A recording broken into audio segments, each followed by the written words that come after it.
The best part of watching the show come on is David's incredibly terrible air drumming that no one gets Yes, to it's see. so bad. It's so bad. In our interface, there are these tiny little postage stamp windows that never go away. Those are basically the green room or the wings of the stage.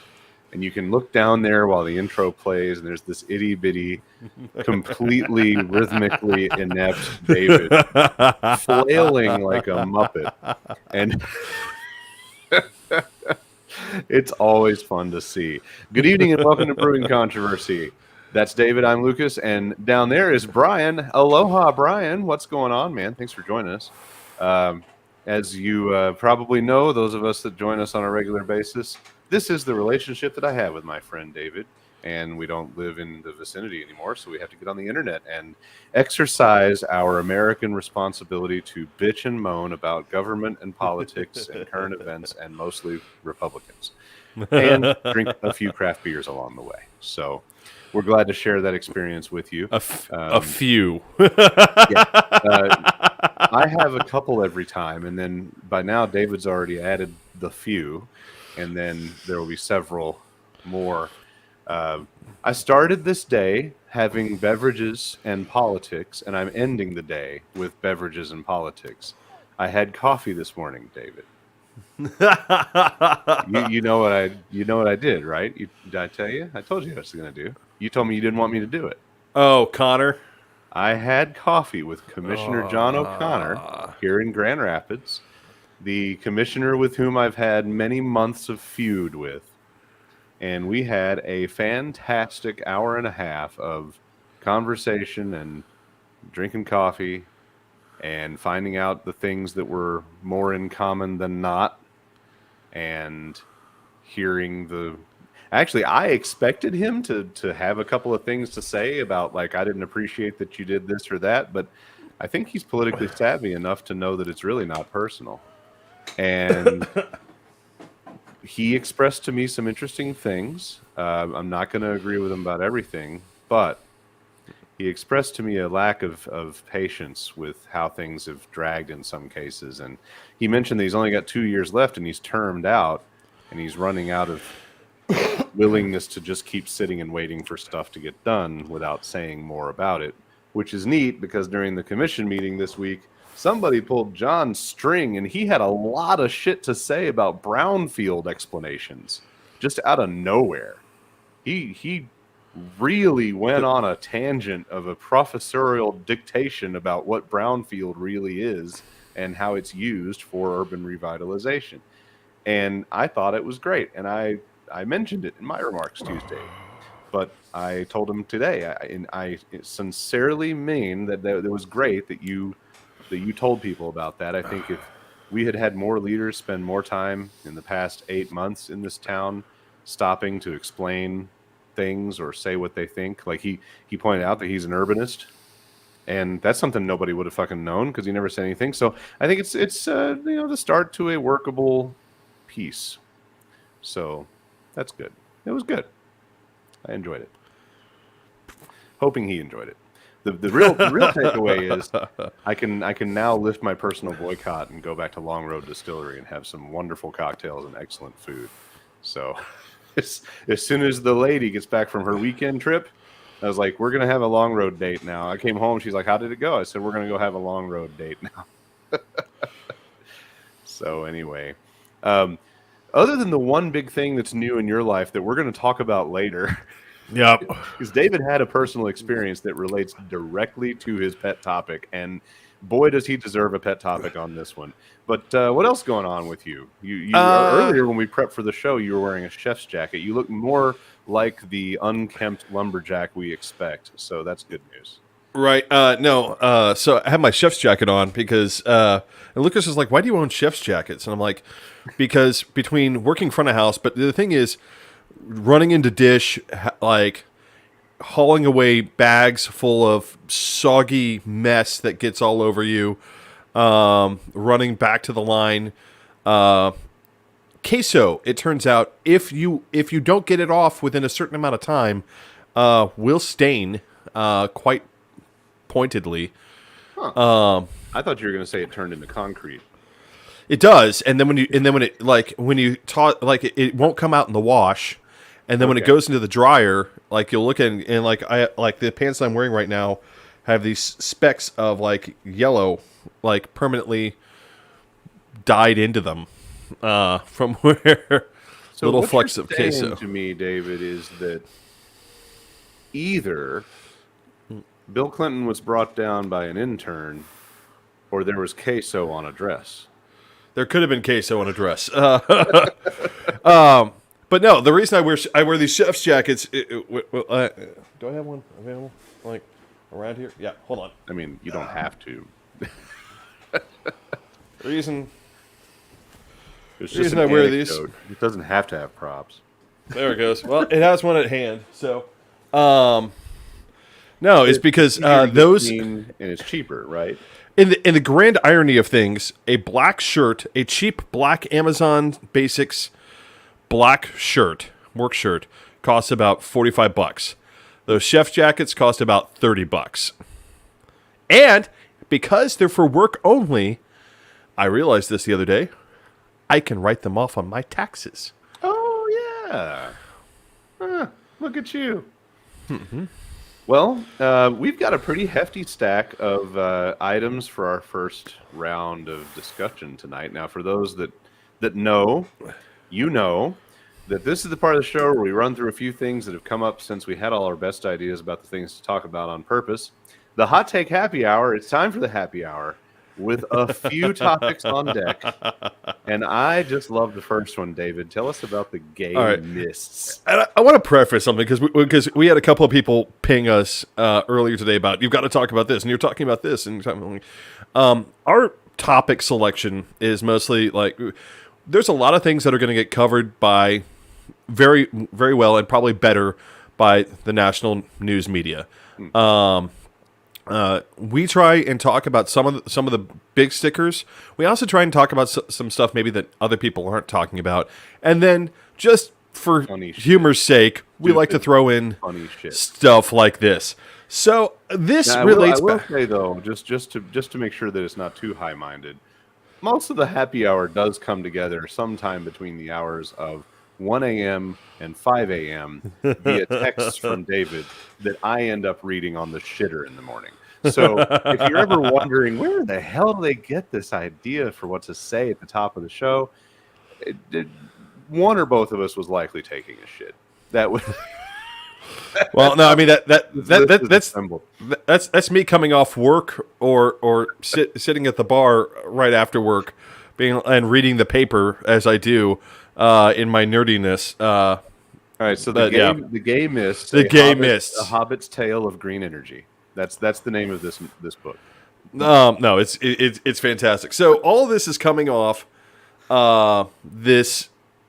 First of all, this 2019, and you have to go all the way back to the beginning. So the Australian government apparently got this complaint, and people were saying, well, these cancer clusters around windmills, around wind generation stations, and so the Australian government said, okay, we'll investigate this. This is apparently is where whether or not Trump understood it or not, this is where Trump's like whole windmills cause cancer thing happened.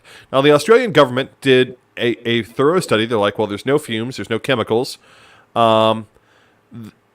So people tried to blame the low frequency vibrations coming from the windmills, and they studied that, and they're like, there is no relationship between low frequency vibrations and cancer. So flash forward to today. So now we have this new report circulating around. Let's go back to this low vibration thing. So That's right. The same motherfuckers that are usually the white nationalist racists were the ones that were trying to say windmills give you cancer. These are the same same breeds of people.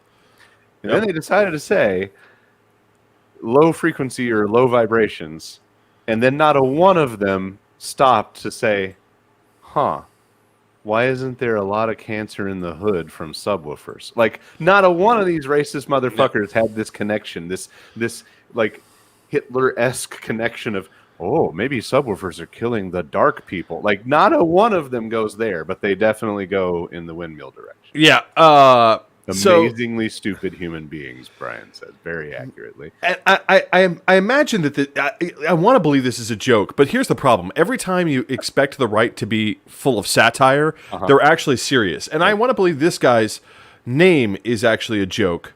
Dr. Jet Stonecrest. It sounds like porn.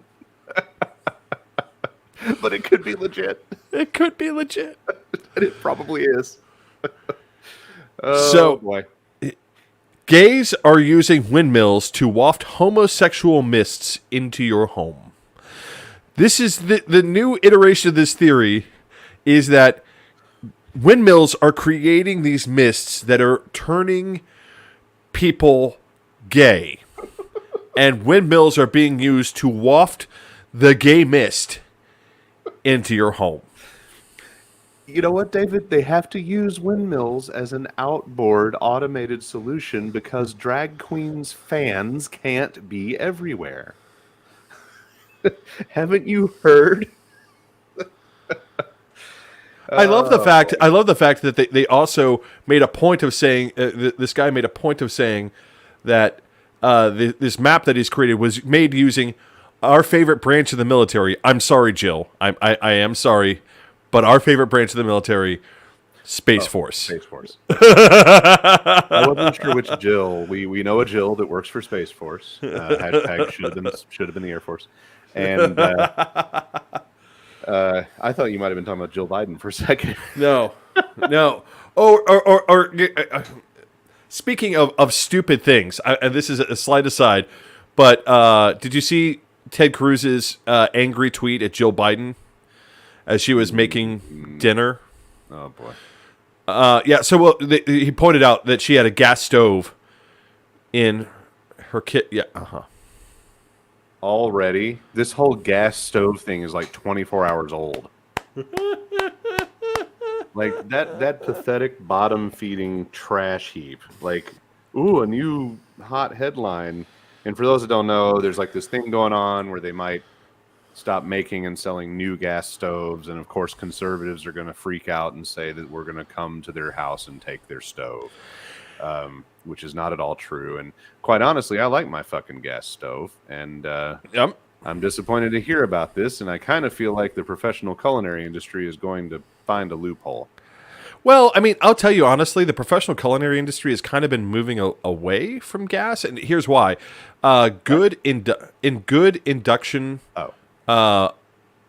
stoves. Yeah. So it used to be that your grandma's electric stove, you'd turn on and you'd kind of fiddle with it on the heat, on how high, or and you couldn't really tell. I mean, one of the nice things about a gas stove is you can actually really get an idea of how hot, how fast things are cooking. Mm-hmm. One of the nice things that newer, better model induction stoves are doing right now is you can actually tell it, hey, I want you to produce, instead of me just guesstimating on this range, I want you to turn it to 350 degrees. Mm-hmm. Yeah, that's a good point. I don't have to sit there with my infrared or another thermometer and keep it in the pot to try and figure out what the temperature of the soup is. I can tell the range. Hey, I want this at 350 degrees. Good point. So I mean, it makes less guesstimation, especially for harder to do things like double pot boiling for all sorts of other activities where there's all regularly danger. Like my jambalaya would be so much easier if I could just tell it a temperature instead of me being like, is it sticking to the bottom of the pot yet? I don't know. You have religious bigotry on our list, which is almost redundant when paired with GQP, but that's pinging the radar this week. Oh, this one is great. So, for those of you who don't know, no relation. Not that I would ever admit to.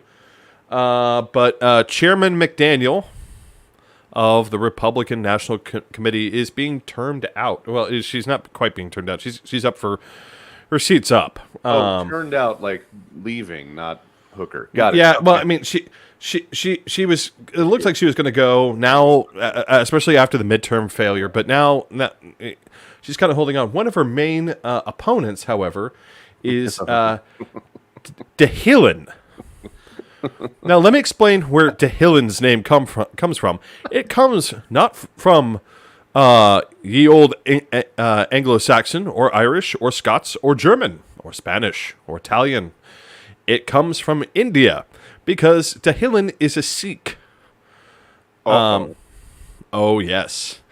And in accordance with her religion, guess what she wears? Oh, boy. A headscarf. Uh, So is this a serious contender in the Republican Party? she is. I mean, first of all, how did you ever get through the door as a Republican in the first place? If you're any kind of minority at all, religious or ethnic or otherwise, I think you doubt the conservatism of a lot of Indian immigrants. A lot of Asian immigrants thought that they were conservatives for a long time too, until they realized, oh wait, those white people hate us. Oh, that means a different thing here. Got it. Okay. Right? Yeah. Okay. Well, maybe maybe that makes sense. So now what's going on with Randy Rana? So she's trying to busily say that she's not responsible, but there is this campaign out there circling emails about why we should never elect a minority Christian or a non-Christian to a post of a major American political party. They need to be a true American Christian, Right. which means white. Right. Now, there's also the religious aspect. I mean, and people pointed out McDaniel is Mormon, so Yeah. Right. Yeah. So yeah. but again, like they're one of those groups that's kind of been along at home. backdoor. She's a Romney. Yeah. I mean, in case you missed that, her daddy is Mitt. So No, no, that's not. No, her uncle. uncle. Oh yeah, uncle. Sorry. I think it's uncle. It's either uncle or like first cousin or something. But yeah, but there is this, and people, and the GQP is busily trying to walk around being like, no, we're not racist. We're not like rabid. Dude, I've got the emails. We have the emails in front of us that you are circulating between Congress people about we can't elect a non-Christian brown person to head the Republic. Because, of course, what happened the last time they elected a minority to head the Republican Party? And for those of you playing at home, the answer is Michael Steele. Yeah, Michael Steele tried to fix the Republican Party, right? When he realized, I mean, it's again, he ran into that same moment that I did, right? Working for except it took him all the way to getting up to chairman of the Republican Party.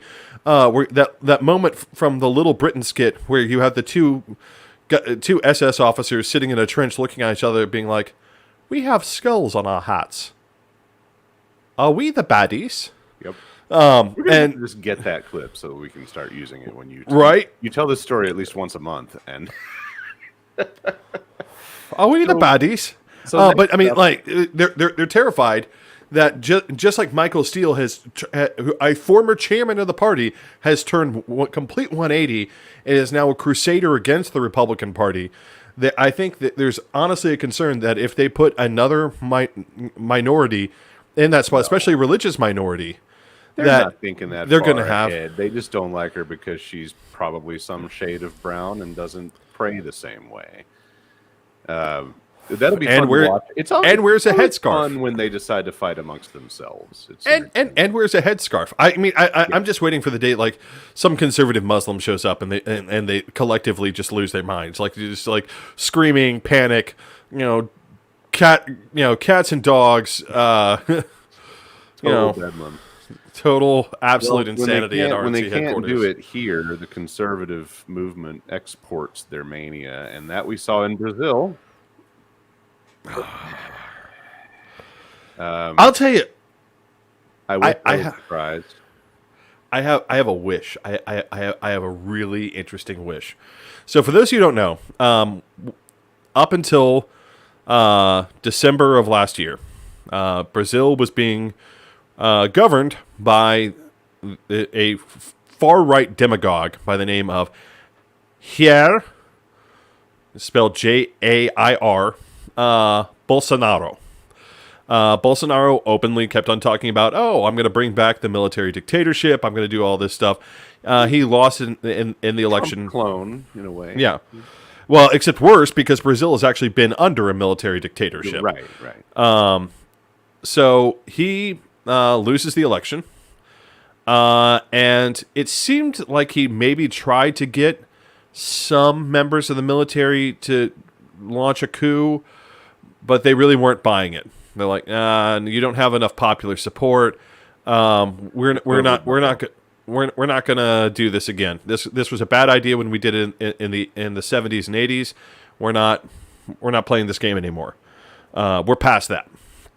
So the Brazilian version of the rednecks that voted for him, on the other hand, yeah, I mean, about 48% of the country did vote for him. They really like the idea of a military dictatorship. They really like the idea that they're going to Christianize the nation again. It's all very confusing. It's all just very hate-filled and non-productive. But so he flees to Florida. hate-filled and non-productive is probably the best summary of the conservative condition that I've heard in a while. Yeah, right? So he gets on a plane and heads to Florida to pal around with his buddy DeSantis. All these Florida men. Right? Sorry, Brian. So on January 7th, they launched this. A bunch of people storm. They successfully storm the Brazilian Congress, the presidential palace, the Brazilian Supreme Court. Well, it's all one big park or something. Yeah, it's all part of this really modernist. You can tell the 70s were present in Brazil when you look at these structures. You're like, It's pretty cool looking, though. I mean, when it's kind of cool. When it's not filled with a bunch of hooting and hollering Brazilians that look like they're a bunch of rioting extras from a Sprite advertisement. They aren't, they aren't sullying it with their presence. It's actually a pretty cool looking space. But I'll be honest, I have a dream, which is Brazil asks for Biden to extradite Bolsonaro. And DeSantis says, I'm going to stand up to these mean old liberals and I'll protect Bolsonaro. And at that point, what has DeSantis done? He has committed treason. Well, we've seen how far that actually goes. But I mean, here's the thing: I don't think Biden will take it. I think he'll stand up to him and be like, "Nope, prosecution time." Well, yeah, maybe. So, who needs Paris, David? That's next on your list. We assembled this list because I wasn't sure I'd be on time. So these are mostly David talking points because he was going to have to wing it by himself. Yeah, and bounce around this little echo chamber alone. Pretty much. So that's why I'm doing all the talking. So last week, or rather the beginning of this week, a former Russian defense minister went on one of their talk shows and said, we should just lob one nuke into Europe. And it specifically said we should nuke France. Because once we nuke France, it'll scare Europe back into line, and they'll stop supporting the Ukrainians. All this silly little resistance will fall apart, and it'll be fine. And he kept on going on at length about, well, why would anyone care if we just, nuked France? I want to point something out. France has nuclear weapons of their own, number one. The United Kingdom has nuclear weapons of their own. And, of course, nuking a NATO ally would automatically result in us hitting the big, bad button at North American Defense Air Command. And the bad button goes boom. Yeah. there's an increasing level of disconnect, obviously, that's happening at the upper echelons. The commanding general of the Russian forces in Ukraine has yet again been replaced yesterday. So the last one only made it 3 months before he was replaced. It's the Russians are talking about mobilizing another 500,000 soldiers. And again, they don't actually have 500,000 soldiers. They have to go basically Shanghai people off the street and put them in uniforms. It looks like Russia is trying now to find a way to get Belarus involved in the invasion. It's not looking promising. So Belarus, despite being essentially a Russian puppet state, their leader, Lushenko, has a big problem, which is he needs his military at home to make sure that he doesn't get removed. Right. And the Russians are now pressing more and more for him to send his military in because they're fresh. But again, Lushenko also understands, I just watched what happened to the Russians. If I send my military in, they're going to get shut up, and then I will have nothing. And the Russians will have nothing, and there will be nothing to stop my own people from overthrowing me. Yeah, they they will not come back. Judging by the success rate of our friends in Ukraine, it's highly unlikely to see anybody get back from that mission. Well, and again, increasingly, the Russians are genuinely afraid. Their supply situation, especially as winter continues to set in Ukraine, the supply situation of their troops continues to devolve. The morale situation continues to devolve. The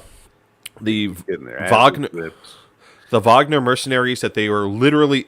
The report from the front at Bakhmut basically describes the Russians have devolved into essentially human wave attacks of either you go over this trench and go attack that fortified Ukrainian position, or I'll shoot you. Like the scenes from Stalin, like from Enemy at the Gates, right, where they're like, no retreat, no surrender. We're back to that for the Russians. They are back to World War II mode of trying to take these positions, and the only problem is the Germans weren't getting resupplied on the reg. The Ukrainians are have only started to get resupplied again. Yep. We now have Ukrainian crews. It's a little bit sketch, but it does sound like we have Ukrainian pilots now training on the F-16, and that we will be giving the Ukrainians the ability to fly our 3 generation ago military surplus that we would like to get rid of anyway. But hey, it'll help. But I mean, it's looking like the Ukrainians are getting set up to, we're getting ready to set the Ukrainians up to establish air superiority over their airspace again. At which point, it's over for the Russians. Forget Crimea, forget anything else. All the Russians can do is continue to throw men at bullets and hope that the Ukrainians somehow run out of bullets, and it's not working. Hope they absorb them all, and then they can move on. All right, next up is a topic I actually do know a little something about, because I did follow this one a little bit. And I think, wasn't this the one that I sent you back a funny comment from Reddit? Because I think Reddit was the one you sent me for this. And oh yeah, that's right. Yeah, we'll get. I'll have to reference that one. But hot tub cop machine. So David throws these stories at me, like I said, in the middle of the night. I read them when I wake up in the morning. And I have a special long-term hate relationship with Laverne, Tennessee Police Department. The only time I've ever been to jail was because of the Laverne Police Department, so I carry a big chip on my shoulder. And that's a story for another time. It's a very long, detailed story, but they have been known my whole life as a corrupt police department. They are, for those that have no familiarity, immediately outside Nashville-Davidson County city limits. Laverne is the place where you build a business 500 yards on the other side of the city border so that you can save on the taxes if you're a redneck that doesn't like to do your part. And you still want all those clients from Antioch, basically. So the journalism summarizes this super well. 5 officers fired, 3 others suspended as sex scandal rocks Tennessee Police Department. 6 officers admitted to participating in sexual encounters both on and off the clock. Now, I'm going to be 100% honest. I am, to a problematic extent, fine with people that work together fucking, as long as they're not on the clock. So I would really not be rolling in enjoyment on this story nearly as much if the city had gone full prude pearl clutcher and tried to punish these people for partying on their own time. But apparently, no. Apparently, Officer Hall, the lady in this group, who I will picture here, Officer Hall. I have so many terrible things to say about this poor girl. Officer Hall was sucking cop dick any day of the week, any time of day, clock or not. Or as one of the Redditors commented, somebody said she was on duty as if she was on the clock, and they said, well, she was on the cock. And my favorite other part of this, the optics of this are just beautiful because, first of all, look at this. She comes up to the shoulder of the next person in this photo. Yeah. So we're talking about, the pick up and take home fun size kind of girl. Now let's look at 2 of the burly motherfuckers that were apparently doing the girl passing. Ooh rah! So it's my guess, and the people that have done their share of internet porn surfing know exactly what I mean when I say this. And if you don't know what I mean and you think I'm saying something racist, you need to look it up. But I think they were creating amateur audition tapes for episodes of Blacked. And if you've never heard of Blacked, Google it in no safe for work mode, because it's a whole series of porn with tiny little white girls and enormous black dick. And I look at these 2 fucking guys, and yeah. I can see the one dude encouraging the other, like the whole thing. I've written this whole salaciously terrible. You went way further down this thing than I did, dude. I'm going to be honest. I was just like, because Brian is familiar with what I'm talking about. Yeah. So I mean, because apparently part of the joke was like they had a what broke it open was they had a rather large scale sexual encounter in a hot tub. Yeah, there was a hot tub, and a boat. I mean, it has every single Laverne trope is built in. Yeah. Every single stereotype of Laverne is gloriously built in to this whole fucking thing. Oh. See, Brian's got his Google search terms already worked out. Brian knows exactly the filter. Oh, Jesus. I'm not going to translate that for any of you. I wish I shouldn't know what any of that translates to, but I do. Anyway, so this story just amused me to no end for all the reasons. But once I started looking at the photos, I was just like, oh, my God. I feel like I know what was going on here. Now, apparently, this girl may have some legitimate mental issues, and honestly, I hope that if she's got like health problems, mental health problems, and I want to point out that they made her a cop. They made her a cop. Surprise nobody. I mean, this just proves how low the bar is for getting a job as a cop. But if she really legitimately has some mental health issues and it's been causing her to make dangerous and unhealthy choices, I hope she gets help. I really do. But if she's just a hoe, then she should have been doing that shit off the clock. So anyway, thank you, David, for adding that one because it brought me the most joy of the week. I think. I'm glad I can provide that for you. Last but not least, and this one's almost especially for Brian. He was like, "You guys better talk about it tonight." You better, like I'm getting yelled at. Though I will say this is kind of a big deal. South Carolina Supreme Court said, "Nah, fuck your anti-choice law," and struck down their abortion ban. Well, and we need to be clear as to why. And again, this is one of the things that I harped on about why Roe v. Wade was so important. And I'm going to repeat it again. Roe v. Wade was not ruled, there was no decision about whether or not a woman had a right to an abortion. Right. The point of Roe v. Wade was a right to privacy. And the South Carolina Supreme Court came back and they said, by the way, our state constitution provides for a right to privacy. And as much as you all want to make this about all these other things, and that's fine, the issue arises about a right to privacy. And they basically said there are areas in which the right to privacy can be curtailed, but we have to weigh those. And the problem that we arrive at in this is that, and we have to weigh it against how severely are you curtailing a citizen's right to privacy versus what you gain from curtailing the right to privacy. And they basically said, these are not liberal justices. This is the state of South Carolina, right? None of these people were appointed by a Democrat. But they pointed out, they said, there is a right to privacy in our Constitution, and you have curtailed that privacy too far. And you need to roll this back. 6 weeks is simply not an effective trade-off in terms of privacy. We can't justify that. Because again, and I'm going to repeat myself, but it's important whenever you as viewers go out and talk to people about about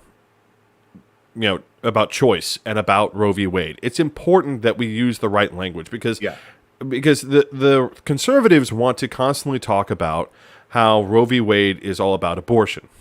And the thing is, abortion really in Roe v. Wade is ancillary to the side of what it actually got decided on, which was privacy. Because the law in Texas said you could have an abortion if you were in case of rape, incest, or danger to the mother.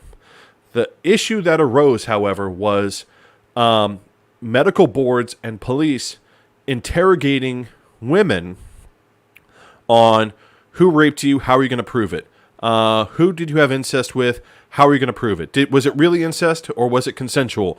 And what kept on happening was it kept on triggering this whole series of investigations until, well, it's been 9 months. I guess you're going to just have to have the kid. Oops. And what Roe v. Wade said was they don't have to tell you who raped them. They don't have to tell you who committed incest with them. They don't have to do any of that. You don't have a right to ask. They have a right to privacy. And if they have a right to and if you can't ask, right, you can't investigate. And if you can't investigate, then you have to take the woman's word that these things that this happened the way that she said it happened, and move on from there, which is to provide the requested medical service. Which effectively invalidated the law, because any woman could walk in and say, no, I wish to have an abortion. It was rape. No, I don't have to tell you who raped me. I want to remind people that in August we saw a crack in the South Carolina anti-choice armor, because that's where the representative in their Congress, Neil Collins, was on video breaking down emotionally over his decision and his party's decision based on the story of a young woman that had struggled with the fallout, the negative fallout of their laws. So I think it's interesting that this happened, because it's showing what you've said a lot, David, about the dog catching the car. This is another piece of that. This is more shreds of the dog chunking off as it ka-thump, ka-thump, ka-thump, ka-thump wraps around the wheel. And surprisingly, the South Carolina congressional delegation is actually federal congressional delegation has actually been rather vocal about the fact that even though they stood there and this is one of the things that pisses me off, they stood there and they voted either today or yesterday for this national abortion ban, right? They stood there and they voted for it, but then they went back on camera and they said, "I don't support. I support Roe v. Wade. I do not support these restrictions on abortion." So I mean, there's a little bit of a disconnect, but it apparently, at least in the South Carolina Republican Party, there's some pushback happening, and I mean, of all the places to think it would come from, South Carolina seems an odd place, Wouldn't but have had my it's bet. where it's happening. Wouldn't have had my bet at all. I feel like it's because South Carolina, maybe unlike Texas or Florida, has never had to have like that party discipline whip that Florida and Texas had to push out very ineffective Democrats who could not organize themselves in any way, shape, or form to resist the takeover. And I feel like South Carolina is never, because it was always considered safe Republican territory. Maybe they've never had to have that kind of whip, and now it's starting to show that members of their delegation are being like, I mean, I'm all for fucking over the poor, and probably racial minorities too. But the white women in my suburban districts really want to make sure that Susie Rottencrotch can go fix that little mistake she had with Timmy. While telling other people that they shouldn't do it. Yeah, while telling other people they shouldn't do it. Telling everybody else to abstain. Right. Yeah. Well, ladies and gentlemen, that's the Hot Take Happy Hour, and that brings me, because I've been waiting on this, I did not pregame like David, so that brings me to the very important first beer that we review. So it's time for that first break. What you drinking? So, David, you and I, as I understand it, each of us has a tiny little itty bitty can of Hoppin' Frog. I mean, for scale, our microphones are the same size as this teensy tiny little 8.45 ounce can. Yeah. I mean, this is this can versus my normal Stein. And let me look at yours real quick. Okay, so these are both, there's a reason they're so damn small. It's so alcoholic. Apparently, the can's packing as much booze content as like a bomber. But anyway, you've got a Stein that's going to barely be touched. I decided to get a chilled, small-ish glass. Well, I have my backup Stein, which is There you go. slightly smaller, and I will use for this event. So David loves to give me shit. We've talked about it on the show before for having a hard time getting Hoppin' Frog. Yep. Not that there's nowhere in Michigan I can get it, because they're from, like, what, Ohio, I think? Ohio, yeah. So it shouldn't be that hard. But I don't know where to get it. And if you ask them where to get it, they'll tell you places and stuff. So you can get it, but they don't exactly want to tell you where they send it. And I can't figure out how they don't know where they send it. But good for them. They can sell the shit out of their beer because it's good beer. Oh! And they have a cute little theme going on with their whole brand. This animated or illustrated frog situation. So who wants to go first, David? You want to go first? You already poured. Yeah, I'll go first. So first of all, on the nose, I get big chocolate. I mean, this is supposed to be an old style ale. Tell what the fuck it is first. This is the Den Haag English style Imperial Old Ale. Mm-hmm. And first of all, I'm going to point out, old ale as a style is rather freeform. It's hard to nail down exactly what anyone would define as old ale. But that's how they chose to name this. It's got a big chocolate nose to it. It's that normal like you'd find on a punched up stout or porter, like chocolate and a little hint of alcohol. It's dark enough. Oh, okay. So a little hit of alcohol. All right. So hitting that. Again, big chocolate. Malty on the finish, but there's like that alcohol bite slaps you at the front, and then leaves you kind of feeling it on all the way down. So it's chocolate and alcohol on the front, but very smooth, and then it's malt and alcohol, at the back, which I think is what they're trying. Like, if I had to think of an old ale, I'd normally think of a malty, higher ABV beer. So that Did you cover the kind the of 16%, 16.8? yeah. This is 16.8. This is. I mean, like this has. Hop and Frog likes to make sure that you understand that you are going to get blitzed out of your fucking mind drinking their shit, and I appreciate them for that. This leather, wood, vanilla, dried fruit. You picking any of that up? The wood. I think the wood. I'm translating as malty. Okay.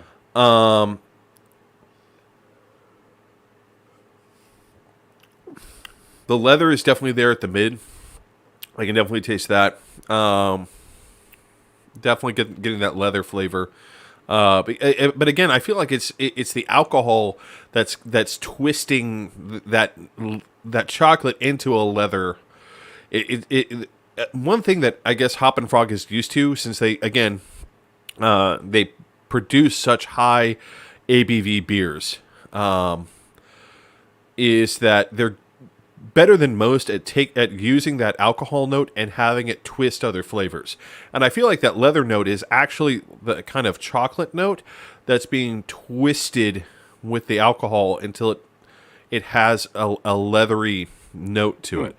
The berries, again, the berries, could we call that berries? Yes. Again, from the smell and the note, a lot of people like to say like there are these delicate flavors in there. I'm like, it's chocolate. Well, dried fruit. I don't know, berries. It could be fucking stone fruit that they thought they were going. But yeah. But I mean, good? it's. I mean, would you seek it out? Would I seek it out with any beer that's this high ABV? I'm gonna go with. What would I serve this with a meal? Yeah, like a steak dinner or something. Yeah. Would I seek this out just to relax and have one? I may have one in the course of a sitting, but I mean Right. it's powerful. Like it's as I'm drinking it, it's like it's beating up my mouth. In not in a bad way. It's in a good way. God, I sound like a sadomasochist. But I mean, it's definitely an occasion beer. It's not something where I'm going to be like, I'm going to sit down and have one of these after work.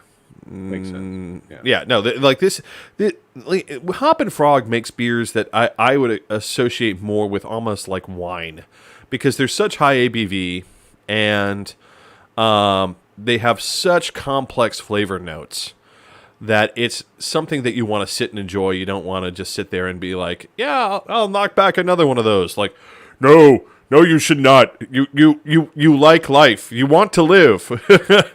You do not want to end up face down in the room.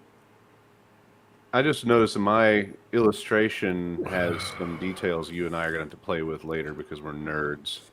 So we'll look this up. But Gavel Slammer. Monumental Dark Ale. Yeah, I've seen that. And every time I look at the ABV on it, I'm like, oh, no! 16.8. Gavel Slammer, on the other hand, is a 17.4. Now, I wish I could say, no, I don't wish I could say.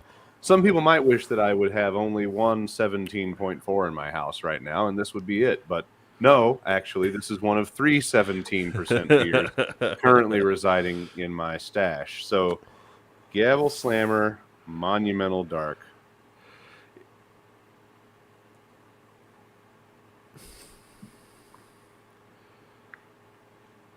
Oh my! Right? Wow, there's a lot going on. Uh-huh. Oh boy! So they describe this as an over-the-top ale like no other. Oh, it just landed. Oh, Uh-huh. oh, Yep. oh boy! It's like beer whiskey. It wants to continue inviting itself all the way down into your stomach. It's inviting itself. It's an interesting, penetrative alternative. I like that. All right. Gavel Slammin' flavor profile: rich, aromatic, lively, dark, going light years over the top of Ohio's old beer alcohol limit. So, anyway, damn, there's a lot going on here. Yep. Putting I'm the starting to hammer get the down on berries. freedom, Ohio's beer. Let's see, because of our efforts on August 26th, 2016, we were presented with the actual gavel used in the final Senate session that removed Ohio's alcohol limit on beer. We did our little part, and we're proud of this recognition and our freedom. So, yeah, man, I'm on the same wavelength as you. It would be a sometimes treat, and I don't know. I don't know if I'd put it with this one. I don't know if I'd put it with food. Yours, I could see as an ale. Yeah. Maybe going. To me, this one's maybe just into the dessert realm enough. But damn, yeah, this is a heavy ass dark. I mean, you know, it is an eclipse in a glass. It's dark. Yeah. I mean, there's a little bit of light coming through mine, just barely. I like it. I'm I wouldn't drink it a bunch. Sounds like heartburn. Says Olivia. Hi, Olivia. By the way. Yeah, these definitely I am getting a burn right here. It's. But I think these qualify. You know, Olivia and I have discussed to some extent our preferences for some dark desserty beers, and I mean, I think these fit that bill. I think you would like it. I think you really would. What sort of notes are you getting?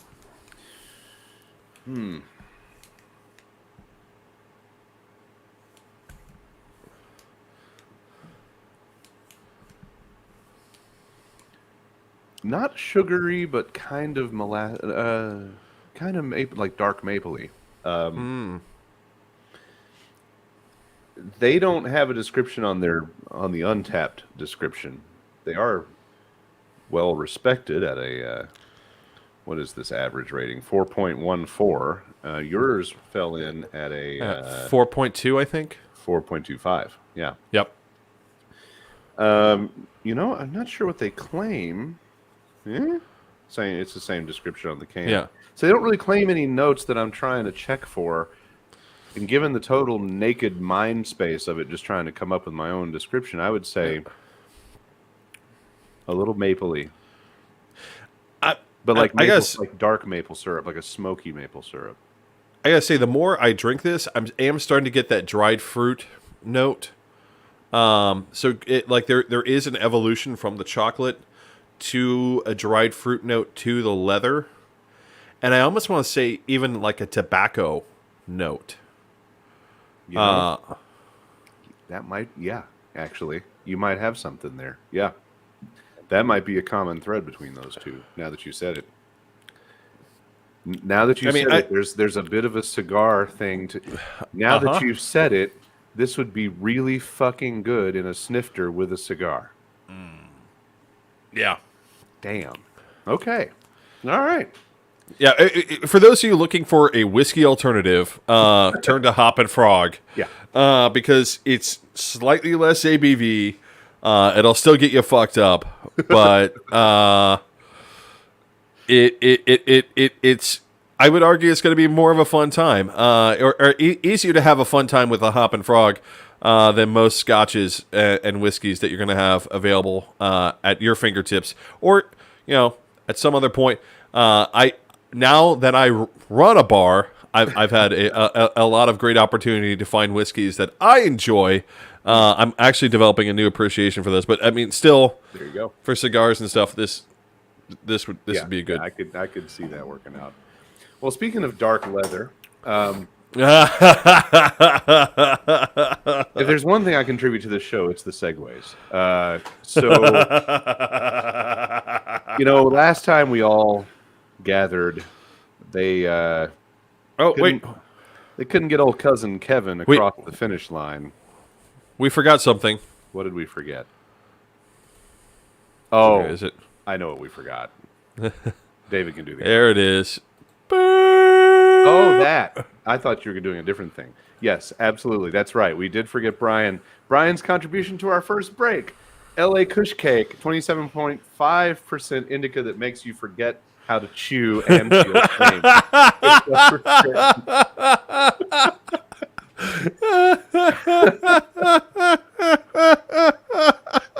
Brian's going to have to promise to come in and do the writing one of these days when we make it big, because always the funniest descriptions.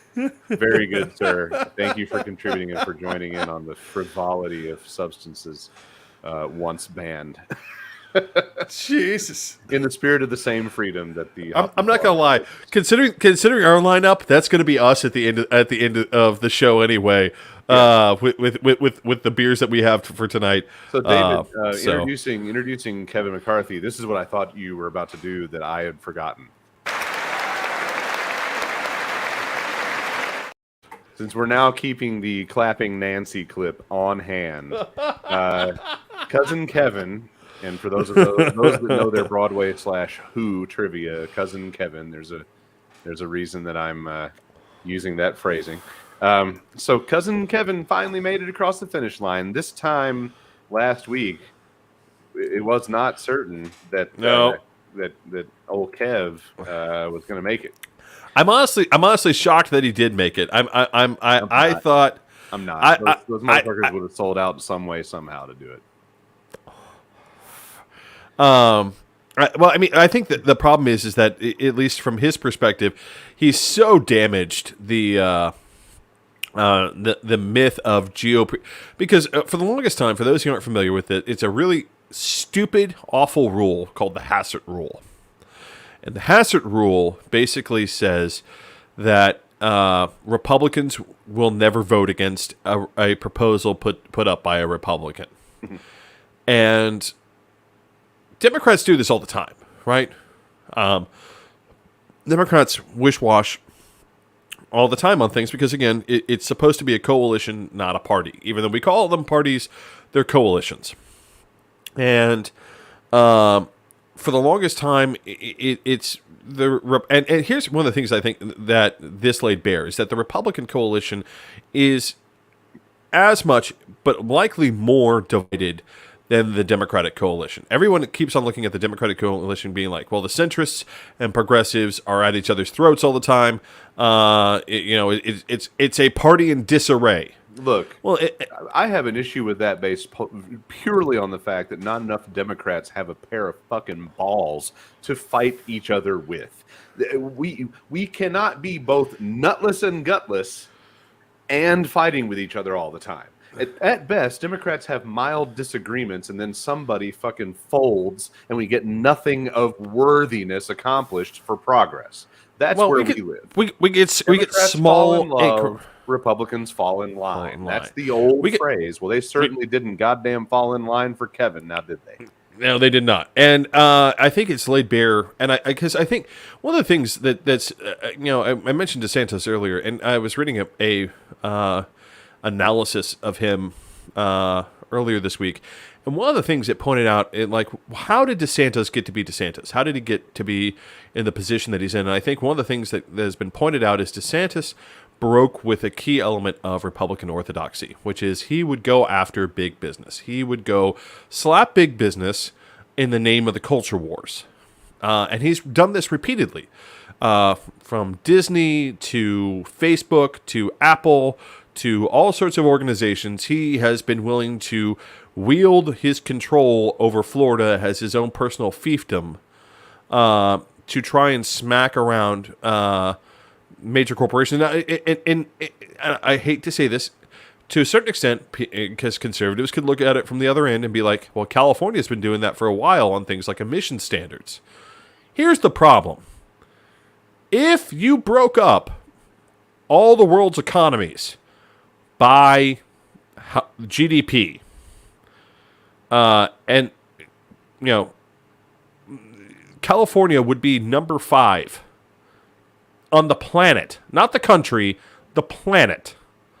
So yeah, California gets to set its own economic agenda to a certain extent because, well, it's the 5th largest fucking economy on the planet. Right. Yeah. California makes more than India. California makes more than Japan. California makes more than the Germans. California easily makes more than the Russians. I mean, we're talking about one of the planet's biggest economies. Yes, they're going to set their own economic policy on a lot of things, and they have the right to do so. Florida, not as much. So they have found this vein of the culture warrior in DeSantis.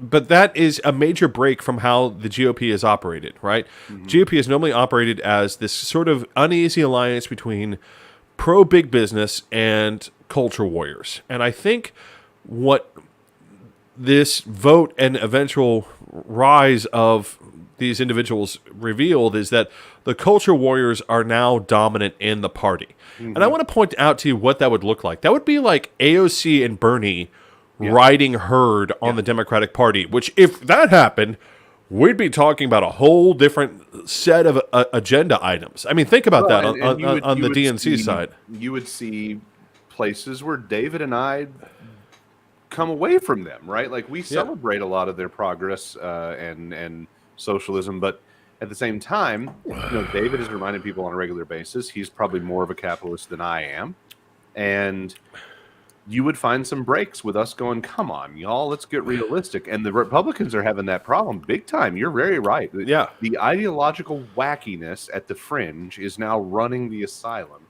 Yeah. And the beautiful part of this, and the main reason that we were bringing this up was we wanted to examine what little we do know, but what we know about exactly how much Kevin either, got on his knees and started licking it at the taint or bent over and lubed up the goatsy, whatever it is that he did. And essentially, I really like Slate's headline on this. The most sweeping changes Kevin McCarthy just made to House rules. Subtitle: the Speaker gave away his job security, but at least the House banned lobbyists from its gym. But what we're trying to do at this point, the whole pundit universe is trying to figure out, like, what did he exactly give up? Because they talk all the time about transparency. They're all about, transparency. We're better than the Democrats because we have transparency. We tell you what we think. Not really, no. And this is an example of that. It's murky as fuck. Nobody has an eye into the situation. And then you take even hyper local, like we talked about Ottawa County a little bit last week here in Michigan. It continues to make national news. And those motherfuckers talked about transparency all the time. Then they just showed up and fired a bunch of fucking people and installed their wacko Q operatives with no warning. And now the citizens are throwing a fit. Businesses are throwing a fit. So these assholes lie, of course, all the time. And you have to remember, in their own mind, now we're all just running around trying to guess at what he gave up. And in their own mind, it's not lying because they never said that. Even if you have them on tape saying exactly that, right? In their mind, this is one of the key problems with modern conservatism is always that it completely lacks objectivity. It is entirely subjective at any given point in time. It's one of the reasons why it's increasingly becoming unworkable, because it's every single time. And, again, I say this as someone who used to work for the Republican Party. And one of the things that I realized was happening was I'm like, this is becoming entirely subjective to the moment. Morality doesn't matter except in the moment, right? Yeah. Justice, transparency, all those things only matter in the moment. So, even if you have these guys on tape saying, well, we're going to be transparent about these things, if you play it back to them, though, in their mind, they're thinking, well, that's not what I meant, and so therefore you're lying. Yeah. Right. And I got to say, Olivia, the whole the DeSantis winning the primary would be a gift. Yes, it would. A lot of Republicans have looked at DeSantis as being this banner carrier that's going to be able to lead them back to the White House. I don't see it. I don't see DeSantis winning Pennsylvania. I don't see DeSantis winning Michigan. I don't see DeSantis winning any of these battleground states. DeSantis is honestly going to have a problem in Virginia, even with Youngkin. Youngkin got slapped around just this week in a special election. His favored boy was going to take over a suburban Richmond state Senate seat, and he lost a race that the Republican Party acknowledged that they should have won, and they lost it again over culture wars. And so a culture warrior like DeSantis, a guy who has made his bones on culture warrior things, is gonna lose. And I'll be honest, Americans don't mind the hyper-capitalist big business Republican. They don't. Right. But when putting culture warriors up energizes the base. But if you look at DeSantis and you look at and you ask DeSantis, what have you done for your capitalist overlords? He's not going to be able to say much, and that leaves a massive amount of breathing room for the left to come in and say, you know what? He's right. We shouldn't leave a lot of breathing room for our capitalist overlords. But unlike him, I'm going to do something about it. Right? I'm going to fill the space not with culture war, but with higher wages, more benefits, fairer hiring practices, fairer, better working conditions. I'm going to fill that space where all DeSantis can do is be like, well, I don't like the fact that Disney has an LGBTQ week or has LGBTQ characters in their movies. I don't like the fact that they're being inclusive to the rest of America with religious and racial and sexual minorities. That makes me mad. David, do you remember when Opryland was for sale? I do. So vaguely, for people that don't know, at a varying degree of depending on what context, depending on who you are, I have a family name in the Opryland country music bubble. More my grandfather than any of us others, but my dad was a career stagehand, so he knew what was going on around Opryland, because that was his main workplace, the Opry House. And apparently, for a little while there, before the rich and powerful overlords of the Opryland sphere decided to butt-fuck tourism in Nashville 6 ways to Sunday and completely drop the ball and turn a perfectly viable amusement park and resort into a fucking mall. God. There was an attempt to sell the park. I want to give one slight aside. So I went to go see Avatar: The Way of Water. Yeah.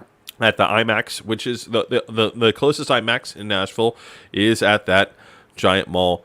The number of spaces for let in that mall, that's intense. Sailing mall. So we could do a whole episode on. In fact, sometime we should our resentment for the history of the Opryland loss. But the bottom line being, for a minute there, they were for sale. And Dad would come home and tell us, hey, so-and-so toured the park. Now, the people that toured the Opryland Park in the journey of potentially buying it included Six Flags. And when they couldn't work out a deal in Nashville, I think we all know, they just went a little further up the road, and Kentucky Kingdom was born. Yep. Well, Disney apparently looked at it, and back then, Disney and the Southern Baptists were having their big throwdown about gay. And I used to joke how Disney should buy it. I would love for my hometown of Nashville to boast a new Disney park. Just call it Disney Country. It's Disney Country. It would have been fucking perfect. Disney Country. And then I told everybody, since they were busy freaking out about gay people, that the sign should feature Mickey bent over toward the viewer with Goofy up behind him going, and that will always stick in my head. You know why they would never do that, though. Versus Disney. You know why they would never do that, though. Because it would be completely obscene, unacceptable, and no. Like why Disney would never buy Opryland. Oh, I mean, there are 1,000 reasons. But I mean, the optics of the old Disney cartoons and how they portrayed racial minorities and then calling it Disney Country. Oh, buddy. Oh, Jesus. Like, Disney would have to have a whole friggin' black, like, February would have to be black people get in for free. Just like, nah, we can't. We owe we owe reparations on this shit. There'd be like a whole scenery screen and gate that they would just close around Brer Rabbit's special corner of the park. Like the whole Tar Baby scene area would be just like eliminated from view. Right. Yeah. I mean, like literally, it'd be Disney would have to sit there and be like, "Yeah, we know we owe reparations. We're sorry." I want to jump back one. This is kind of funny with Olivia's comment here. Like the average voter doesn't want to hear DeSantis' crazy ass CRT and anti-LGBT groomer woke Disney horse shit. Absolutely not. I want to point out. I also want to point out something about this groomer thing that keeps on going around because it pisses me off. How many gay couples have been brought up on charges of child abuse versus how many conservative Christian priests and pastors have been brought up on charges of grooming children to sexually abuse them? Yep. One of these things is not like the other. One of these things does not belong.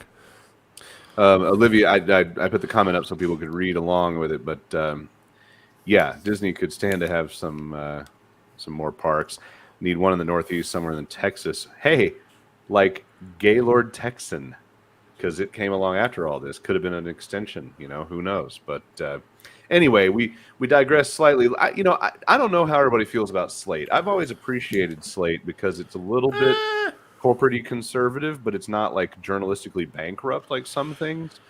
So I'm going to run down, and David, you may have a list, but I'm going to run down the Slate list of these best guesses or tidbits that we know about McCarthy's agreement to sell his soul just to be able to have title and power. So first, weakening of the Office of Congressional Ethics, because of course they did. Oh, yeah. I mean, for those of you who aren't familiar with how this deal went down, which was and I'm sure he was very agreeable on this one. This one served the whole Republican Party. So for those of you who aren't aware, the window is like a Republican plank. I mean, so this office is made up of former members of Congress, and what they did was they imposed an 8-year. Oh Jesus! Coated. I mean, I'm sure coated. They imposed an 8-year term limit on membership for the first time, which coincidentally meant that every Democrat who was serving in the office was now officially termed out. Then, which by the way, only left one Republican. That's it.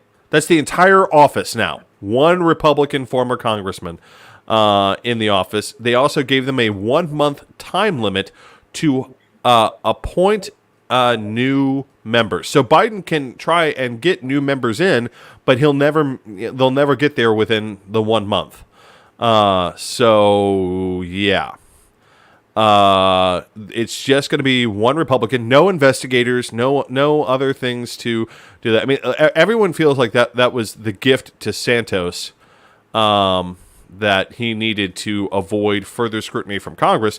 Whether or not he'll continue to avoid, one of the great pieces that came out today is now that people have finally been digging into his campaign finances, his hardline border policy is sounding a little fishy since one of his major donors to his campaign is an admitted coyote.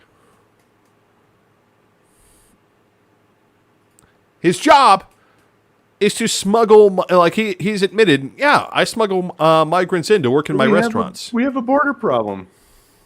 Yeah, bet we do.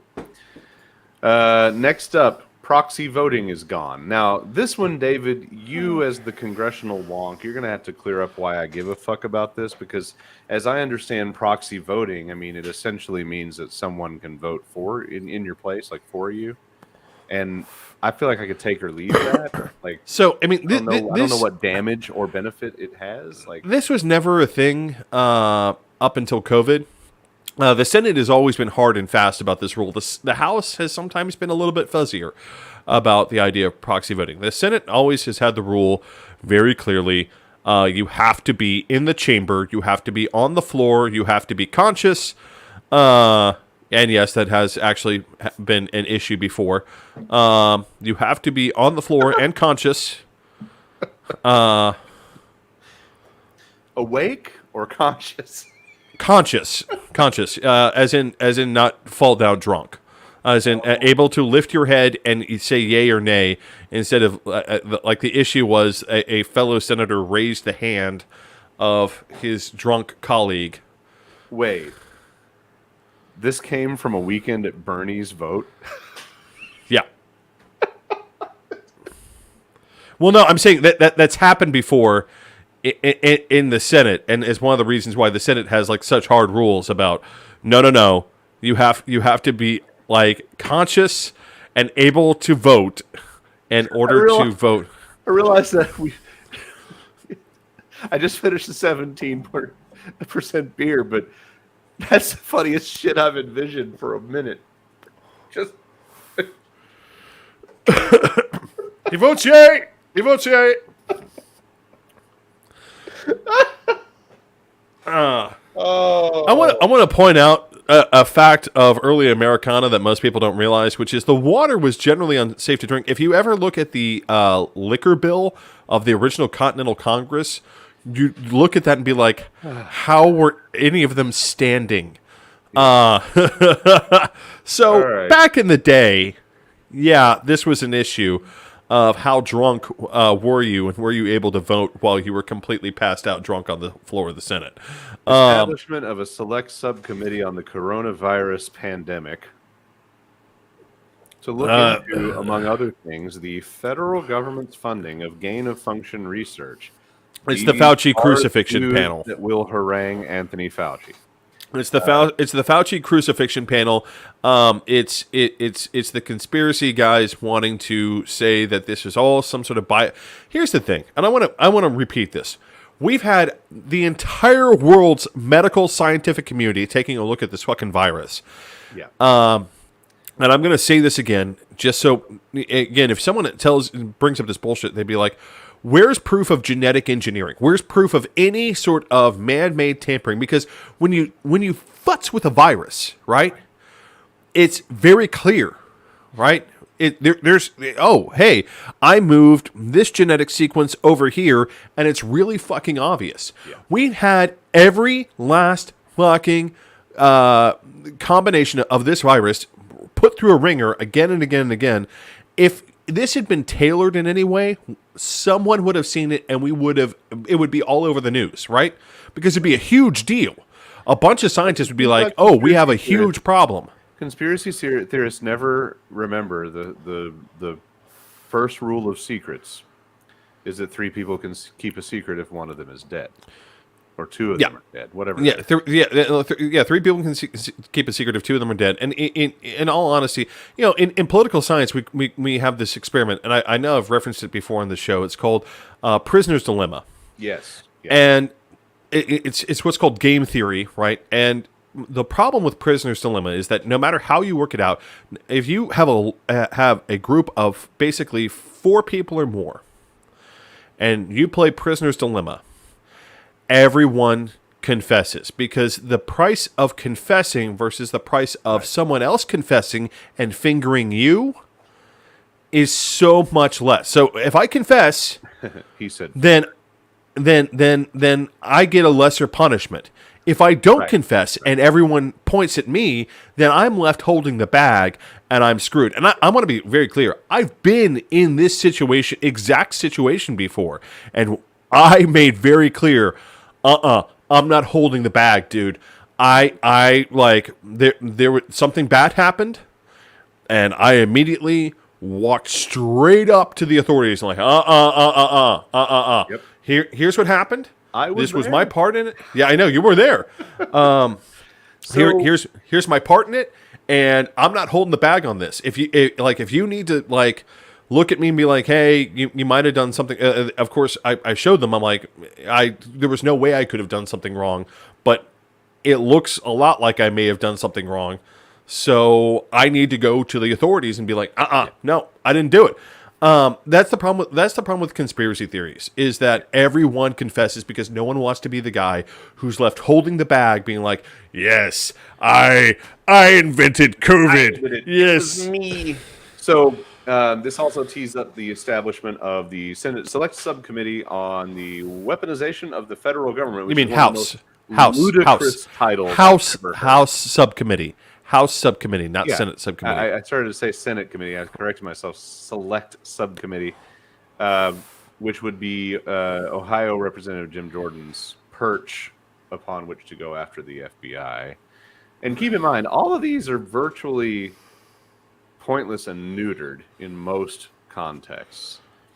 It requires the CBO, Congressional Budget Office, to go after so-called dynamic score of major legislation, i.e., to incorporate the budgetary effects of changes in economic output, employment, capital stock, and other macroeconomic variables resulting from such legislation into its score. They want CBO to make tax cuts look cheaper. Okay, well, and I want to be clear what this is about. So, Republicans tried during the austerity measures after 2008. They tried to, and they did successfully talk Democrats into the system of pay as you go. Right. In other words, if we increase spending, we need to either cut spending or increase revenue someplace. Right. Now they have a system that is colloquially being called cut as you go, which is we will not increase revenue anywhere. We will just cut from all the what little social safety net the United States provides to its citizens. Entitlements. Again, like they're already talking about wanting to hold a vote on basically gutting Social Security. Oh, it's going to go bankrupt. I want to point out the only reason Social Security is in any. First of all, Social Security is actually in better shape today than it was 15 years ago. But beyond that, one of the things that doesn't get pointed out, the reason Social Security even has a problem is this: Republicans slapped a cap on income that can be taxed for Social Security. So if you make $120,000 a year, only $80,000 of your income can be taxed for Social Security. The only reason we have any problem whatsoever is these people who make more than $80,000 a year don't pay any tax towards Social Security above $80,000. It's like people who don't understand how tax brackets work, and they're like, "Oh, well, I made $60,000 a year, so that means I owe 25% on all my income." No, you moron! You owe 10% on this much. You owe 15% on this much. You owe 17% on this much, and on that last little bit above 55,000, you owe 25%. On the part where you're doing so vastly fucking better than every goddamn other person, you owe a little more. Fuck off. That kind of stuff infuriates the shit out of me because without being, Olivia points out, to be honest, that's a lot of people. 80K isn't crazy these days. I look at that stuff and I go, okay, we're pretty comfortable in our household and we don't make that. And so, like, together we do, but like individually, that's what you're dealing with taxes. And if I were individually pulling 120, it's obscene how much spare money I have, even in the uncontrolled, ridiculous hellscape that is the American rent and home-owning housing crisis. A person, singularly, that is paid 120 or more, fuck you. You should have all of that taxed for Social Security. Yep. Why? So, because everybody that came before you earned it, and they deserve it. And you're the one that has to. And you owe it. You owe it to your children and the next generation. I'm sorry. It's one of the problems with conservatism is that it's all about contract. Me. It's a brilliant and simple social contract. We will have a system that the young people are paying to keep alive, so that the old people that made it possible for them to fucking breathe can sustain a respectable, dignified retirement. And then when these people are old, the young people will do it for them. It's very easy. And a lot of people pointed out you don't get that to boomer whine your way out of it because it's got nothing to do with any of that. It's The the basic concept. the Republican goal in this instance is to try and privatize Social Security. And here's the problem. I have actually argued at points in the past for some sort of privatization. I am now well turned off by that. And I'm going to be honest as to why. It's because as conservatives have taken the brakes and regulations off our economy, off the stock market, which has gone completely fucking casino. It makes no sense. There is absolutely no logic whatsoever from moment to moment as to why things are the way they are. Right? Uber should not be what it's worth. All right. Nope, you're not getting the hate boner tonight. We don't have time. I'm stopping myself. But as someone pointed out, if they had taken the Social Security Trust Fund and put it into the stock market this year, we would have lost somewhere in the realm of $200 billion, $250 billion in taxpayer funds by playing the market. Because the stock market went down this year. Yep. Yeah, it's not a good system. We could is let that system dictate how any of that works. Bad idea. Revoking House floor privileges from territorial governors and the mayor of Washington, D.C. Now, let me point out, these are the same pieces of shit that tell us that the Democrats are trying to engineer electoral support by their friendliness to immigrants and all sorts of other horse shit that they use to lie about how the left is trying to gain this or that support by being friendly to this or that thing, when A, these motherfuckers have the lion's share of religious brainwashing and indoctrination on their side to get their voters, but B, they come along and say, well, we don't really want to hear the opinions or see the presence of those people from those territories or that swamp mayor. And I want to be honest, here's one of the things that blows my mind. And what this is I really feel like this is MTG having her lash out against Guam. Because Guam, she tried to say that Guam wasn't part of the U.S. She got mad about a trade deal to boost Guam. And she's like, well, we shouldn't be helping these foreign countries. And Guam, the delegates from Guam walked up to her office and were like, hi, by the way, we're citizens of the United States of America. Yeah. I also want to point out something that's kind of fucked up about this. Hi, Guam, nice to meet you. Right? Yeah. We're United States territory. The U.S. territories Which, are by the actually way, came to be because of people with more honor in a kernel of corn out of their wettest splattery shit in the bowl than that fucking North Georgia hoe-ass skank bitch has in a fingernail. Oh, yeah. I mean, but I want to point out one of the things that's shocking about this is that it's kind of stupid because one of the things that especially America's Pacific territories are known for is being, well, rather fucking conservative. Dwayne Johnson is from the Pacific territories. He's been, up until recently, has been a Republican. He spoke at a Republican National Convention. Yeah. He, along with Colin Powell, are the two people in my lifetime I've looked at and thought, I wouldn't vote for them, but I'm not voting for a fucking actor. Not after fucking Reagan. We saw that played. Although Matthew McConaughey, if you ever see this, feel free to run in Texas. Go to town. Just ride that ennui horse all the way to Austin, dude. Just do it. I feel about McConaughey in Texas the same way I feel about Tim McGraw in Tennessee. I feel there we go. Republican domination in the governor's office is going to end the first day that Tim McGraw says, you know what, I'm done with music. Because I got bad news, pickup truck guys. He ain't a Republican. I'll tell you who my dream guy is. I got to remember his name right now because I've been drinking. Oh, there it is. John Meacham.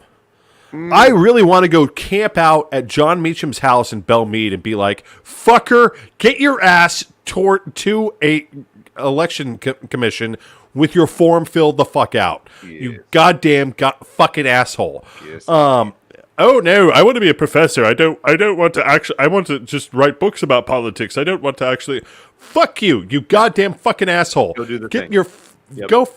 Anyway, back to the point. Do the thing, Meech. Do the thing. So three more. It restores the Holman rule, which allows individual members to use the appropriations process to cut the salaries or staff positions of federal workers at specific agencies. This is like really super duper fucking bullshit. In other words, they may just go after the jobs of individuals who are villains in the MAGA cinematic universe. Hulk smash! Hulk smash! To reiterate that this legislation will slam into a wall called the Senate. So I think this one isn't this the thing that they've no, the IRS thing was different. Yeah, they tried to repeal the fact that the IRS was going to actually come up to staff. Well, they to 1990 levels. They voted and they passed the gut the IRS budget thing, which will and that'll never go anywhere. Most of this will never go anywhere. I like the framing that I forgot who it was. I was watching either today or yesterday. It might have been Jake Tapper on CNN, but somebody said essentially the Republicans voted to defund the police. Yeah, because they voted to defund the tax police. Yeah. Once again, selective. You know, it's all about the blue line until it's not with these assholes. Exactly. Now, I mean, you can make a problem with me about how I deal with or view police, but I'm fucking consistent. And these pieces of shit, they're like, oh, blue lives matter, unless they're standing between me and my riot at the Capitol for my insurrection, and then they can die. Yeah, or unless they're going to come and enforce tax law and check on the fraud of my rich overlords and my, green money daddies that I worship because I think I'll become them if I just keep licking their nuts.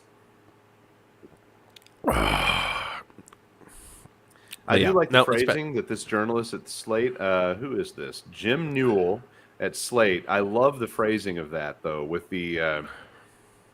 they may just go after the jobs of individuals who are villains in the MAGA cinematic universe. Oh no! It's a story. It's what they want to do. So, for those of you unfamiliar, there's been this rule that you can't cut salaries of federal employees. And now these fucking bubbas automatically don't like that notion. No, and I want to point out the federal government pays roughly about a 20 to 25% less than the private sector. They make up for that with ridiculous benefits, right?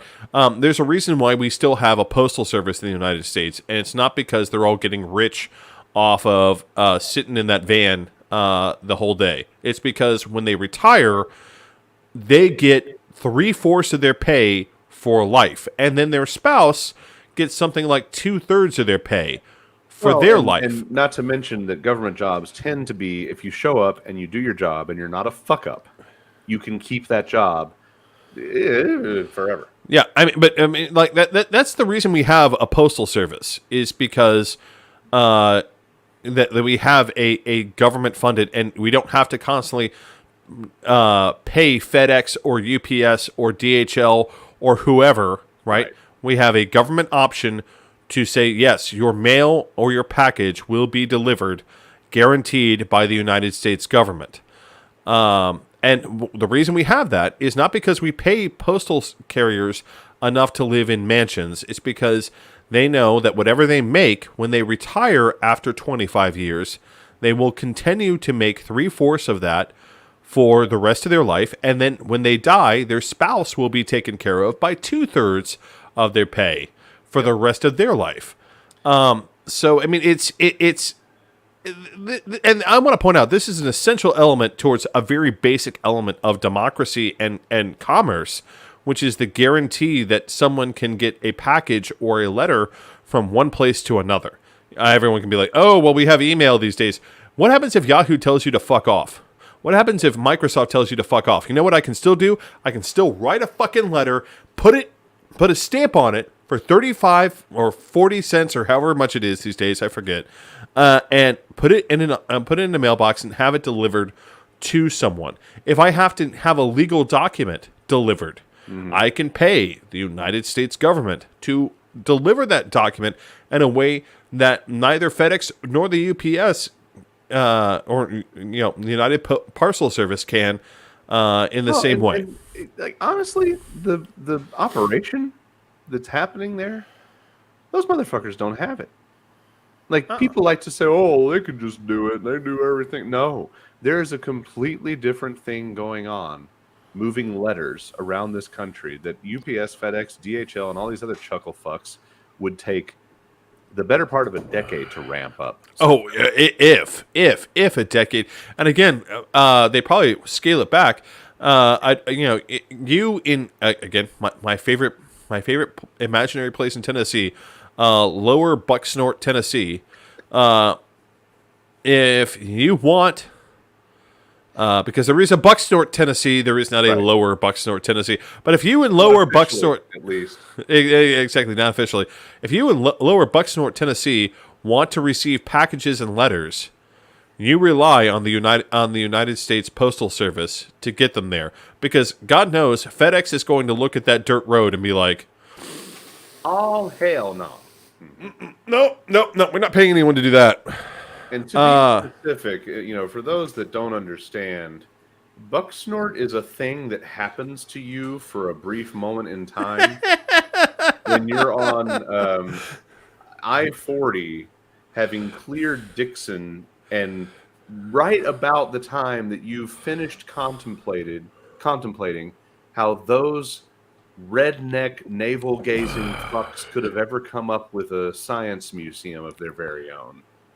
Right about the time you give up that consideration, you breeze past what is referred to as Bucksnort. And I'm going to put it Lower Bucksnort.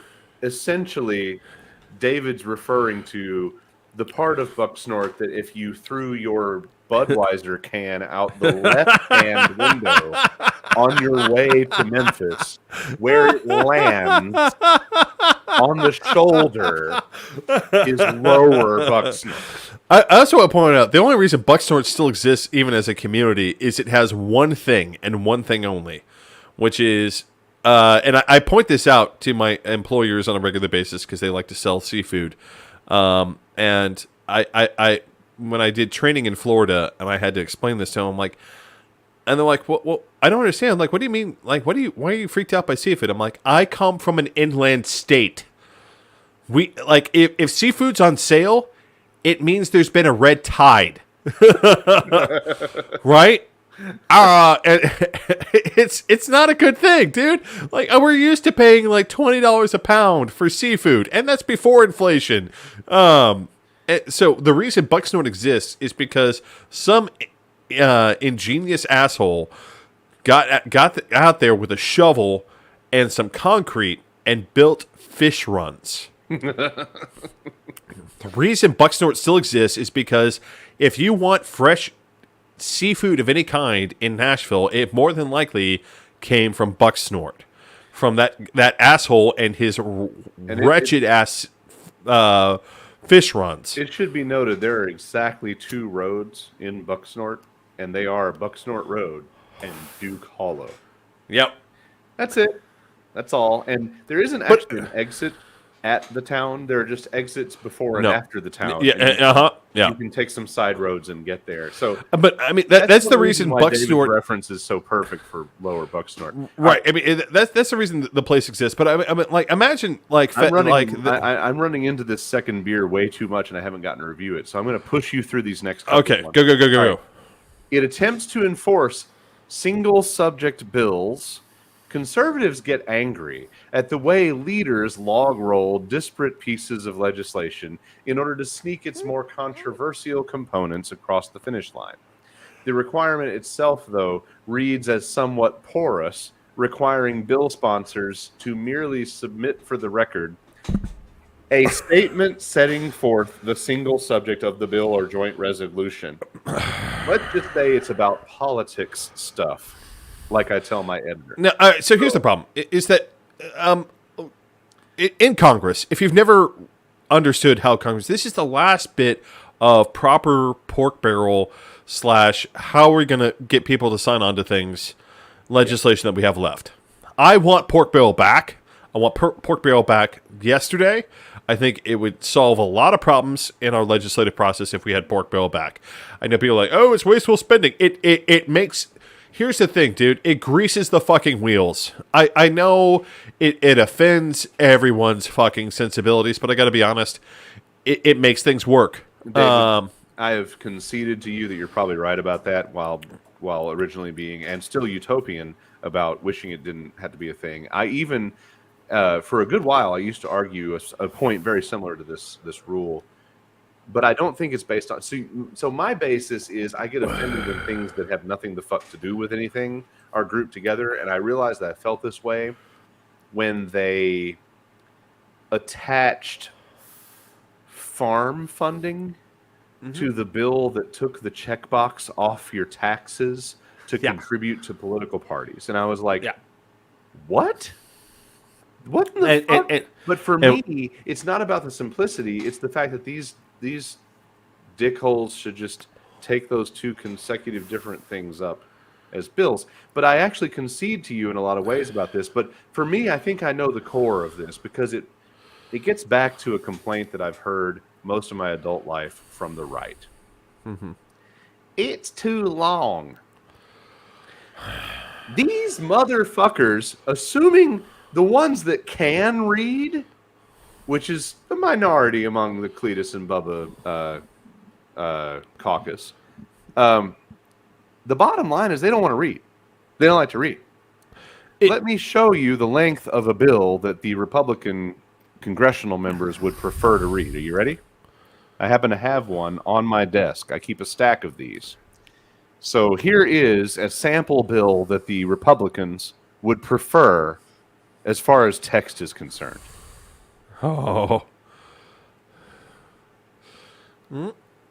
That's it. Anything longer than about 2 words, and these fucking dipshits can't comprehend.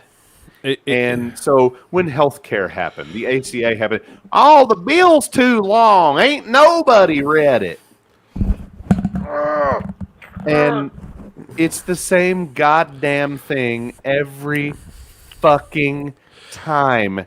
And as somebody who went back this week and read all 5 pages 3 times on one developer's proposal in my city, I want to tell these stunted growth fucking mental fucking midgets that never understood civics to go the fuck back to North Georgia and piss all the way off. Because it's fundamental American literacy to be able to read a goddamn government document.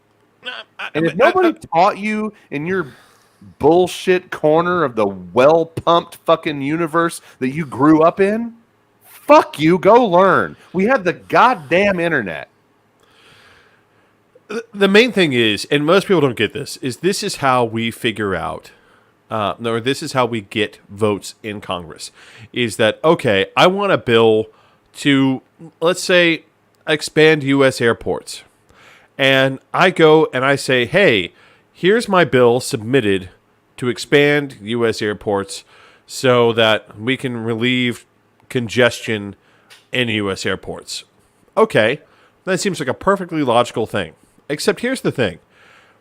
Iowa doesn't need more U.S. airports. Iowa doesn't care. Iowa has Des Moines and Peoria, and in between, corn. Corn. It has corn. Literally. There is nothing else. There is nothing else. So there true. is just corn. It's very, very true. So how do I get the representative or senator from Iowa to give a shit about the fact that the nation's most of the nation needs bigger airports? Well, okay. In the past, in pork barrel spending, I would give you a study on ethanol improvement or something, right? For $200 million or something. You know, I'd give you something where you can go back to your constituents and be like, and that's why I voted for this bill, is because it brings $200 million over 10 years to Iowa. They got me to vote for airports because the corn lobby gets a win as well. Like, and so we need any more fucking corn in this fucking country.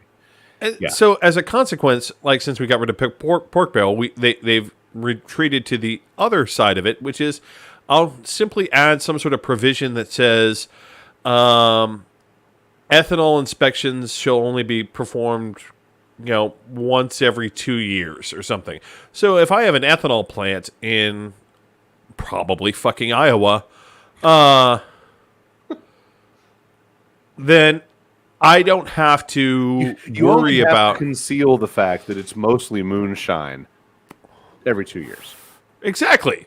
Last on the list, David, it bars former members or their spouses who are lobbyists, which shouldn't even be legal in the first place, from using the house gym, a steamy haunt for corruption. Now, first, it is actually a steamy haunt for corruption. First, I'm picturing Republican closeted politicians getting blown by pages in the fucking sauna.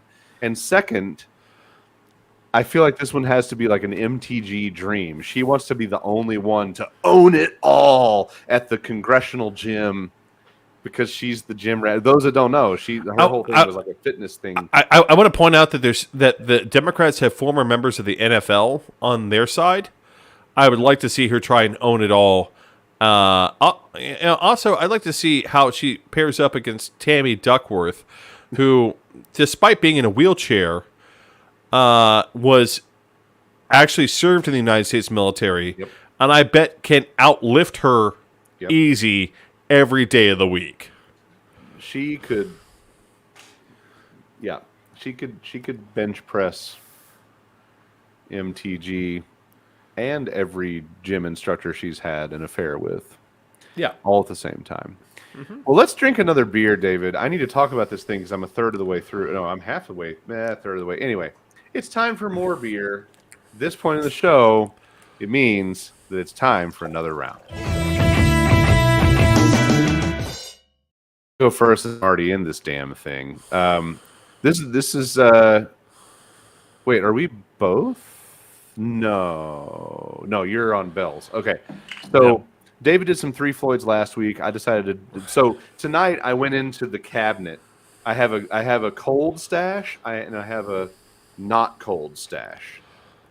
So my not cold stash is like my long-term storage and stuff that I'm going to kind of feature or migrate.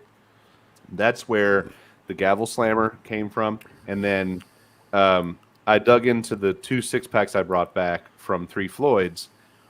The first 6-pack has beers I've already reviewed, even one of which, like I think you did last week. So I looked in the second 6-pack and realized, oh shit, I actually bought a whole 6-pack of this. I forgot why. I think it was limited edition. Anyway, Three Floyds Brewdew. Ooh, I don't know this one. American IPA, but they call it Harvest Ale on the label. Brewdew Harvest Ale is a seasonal ale that glorifies American hops. Brewdew is brewed using fresh, green, wet hops picked right from the vine and put into our beer vats from vine to brew in one day. Enjoy. And that was kind of the reason. Like, the dude explained it to me, but he didn't explain it in that detail. I mean, they're going to be they're going to be a lot more intense. I was like, that sounds pretty rad. I'll try it out. And rad, honestly, is the only adjective available for this label. We often talk about packaging and labeling, and we often make over Three Floyds fucking heavy metal rock and roll culture. Their 80s aesthetic is just off the chain. And it's 80s wonderful. and 90s, really. But here's the funny thing to me. This label is the only label I've ever seen from them that basically goes really with well the cap, with their right?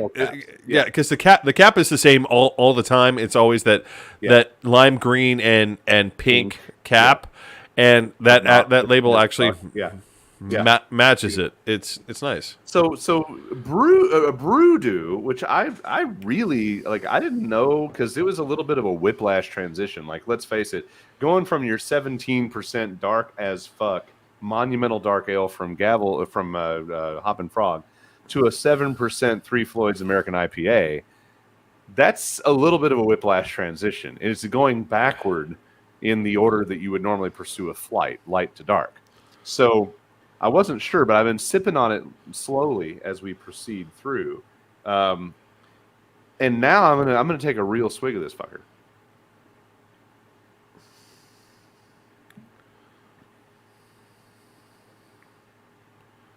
So here's what I would say. My first word is bright.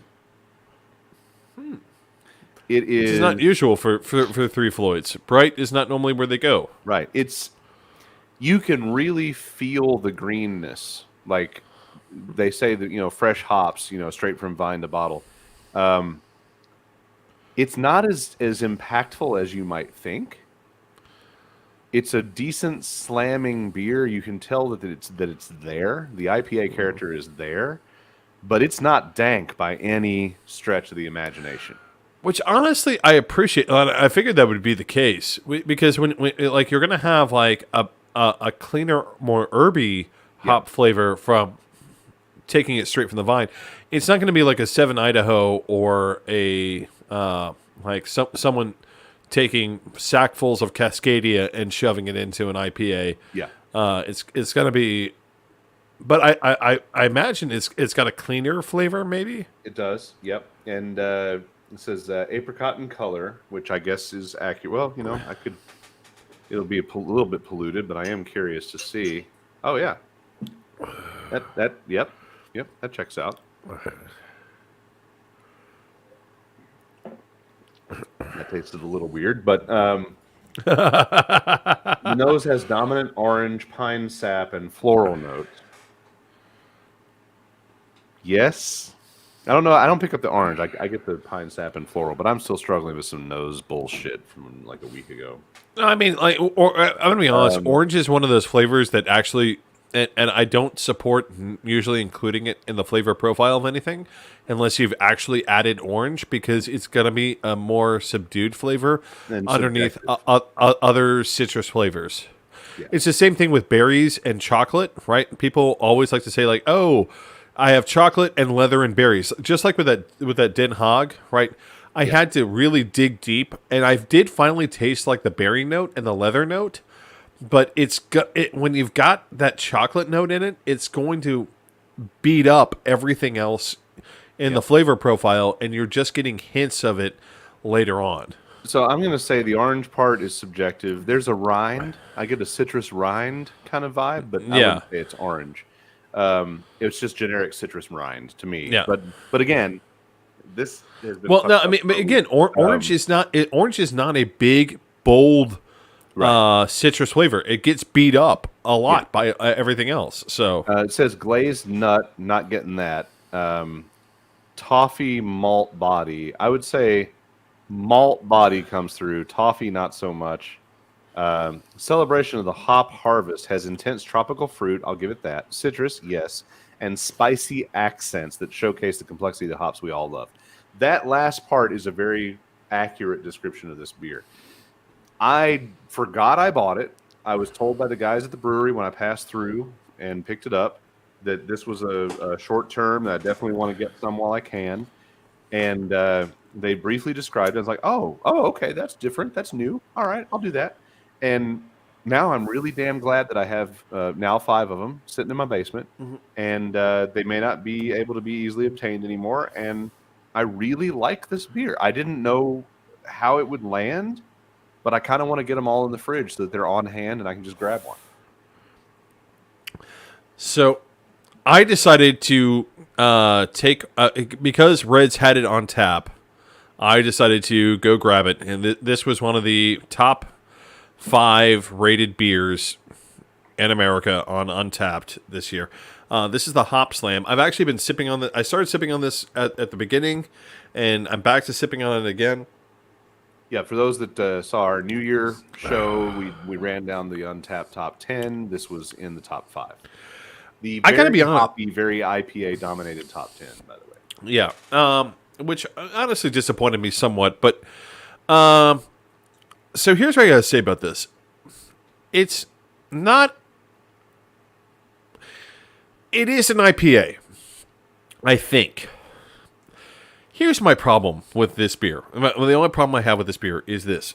I expect an IPA to be brighter and more aggressive with its hops.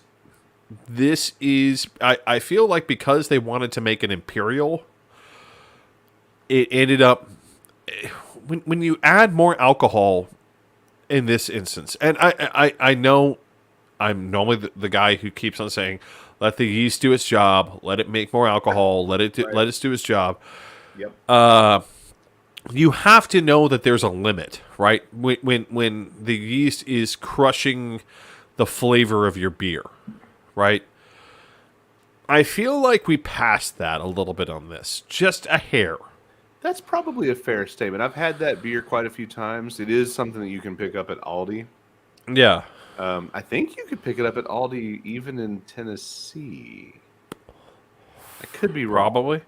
I mean, I got it from. So I didn't know Hop Slam as Bell's.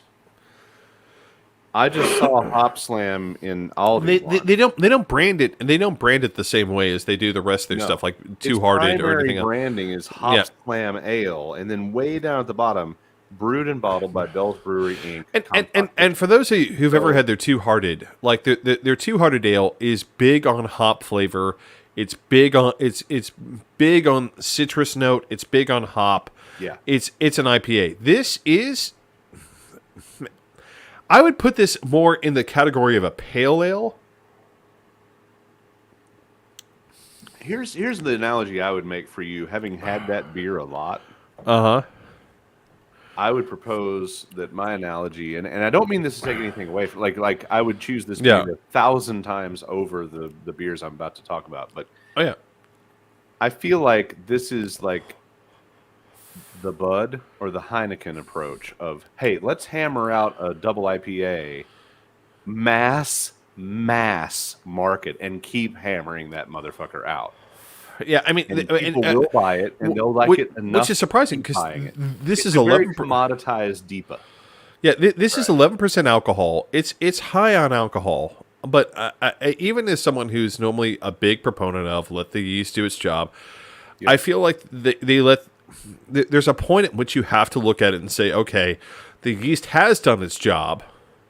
Like at 7 or 8%, I feel like that's a good happy medium. I think for a lot of beer, are there beers that would benefit from just 4.5 or even as low as 4%?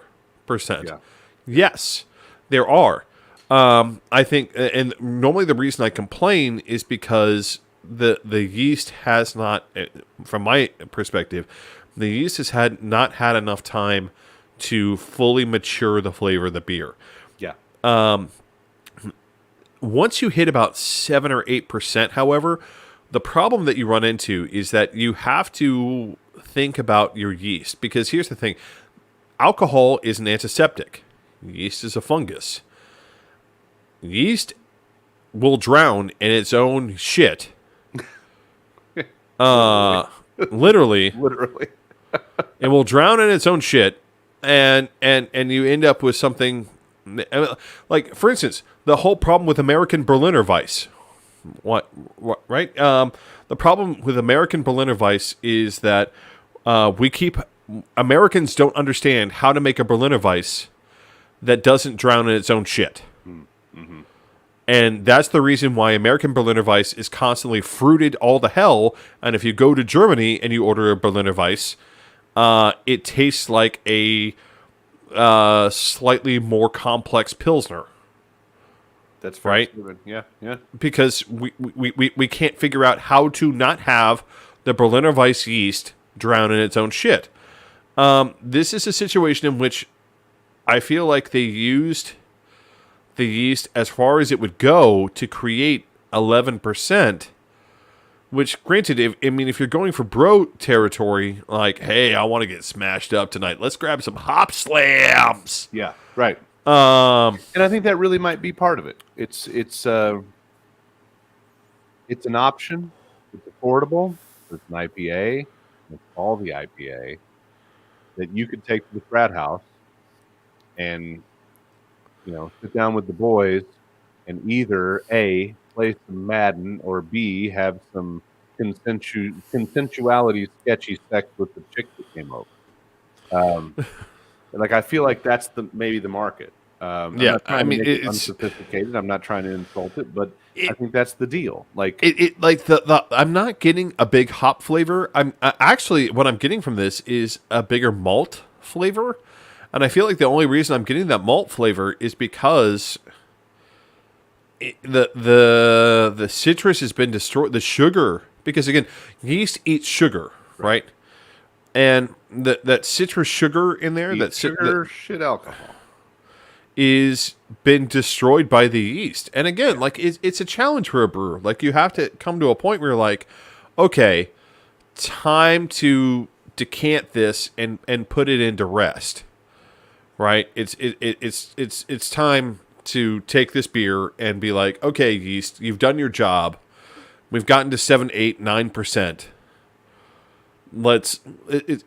You've done your job. It's time for you to rest. And I feel like they didn't put this into secondary fermentation soon enough. I feel like is their secret to Hop Slam is they left it in primary fermentation too long, or they could have even left it in secondary fermentation too long. I mean, either or. I feel like I hate to say this, but as someone who's a big proponent of let yeast make more alcohol in a lot of beers, this is a situation in which I feel like I got to look at it and be like, I mean, it's not a bad beer. Yeah. What like if I saw this on tap, would I drink it? Absolutely. Would I reach for a Bell's Two Hearted before this? Yes. Absolutely. Right. Yeah. Well, I'm going to shove you right along because I do want your pet topic to get its due, and we are, we for those that don't know, like we have a very loose time frame here. Like we're hanging out, talking. Like that's kind of what's going on here. You're just part of it. And so what we also don't want to do is like have people be like, Jesus Christ, I've been listening to these motherfuckers for 2 hours. I'm out of here. Yeah. So we're going to move on. Before we get into your topic, I added one little thing. Rob, who's a show regular, he's been on the show with us before. He is famously, as we discussed here before, he's out on the left coast now. He's returned to California. He dropped us a note earlier that I was trying to figure out how to work it in because it's really not kind of our main thing. But when people contribute, I want to feature it. And Rob brought us the note. Lisa Marie Presley died. And Rob and I have an ongoing personal humor. I tell him that he's my personal undertaker because I hear about celebrity deaths from Rob first, like 99% of the time. So I did check it to see if any bona fide news agency had it. NPR reporting L.A. Lisa Marie Presley, the only child of Elvis, died Thursday after being hospitalized earlier in the day. The singer was 54. Cardiac arrest. LA paramedics dispatched to a home that property records show were owned by Lisa Marie Presley. So that sucks. That's shitty celebrity icon kind of news. If that one's landing on you, go watch Elvis. It's a great fucking movie. That's what I can tell you. And also, Olivia had a whole bunch of good comments in there. Go check them out in the comments. I didn't get those up on the screen while we were talking about all the other things. David has a story to tell, ladies and gentlemen. Tonight's topic, we once again circle around to guns. And what I'm going to do, I'm going to throw David full screen here because I started nursing the brew and I got it done.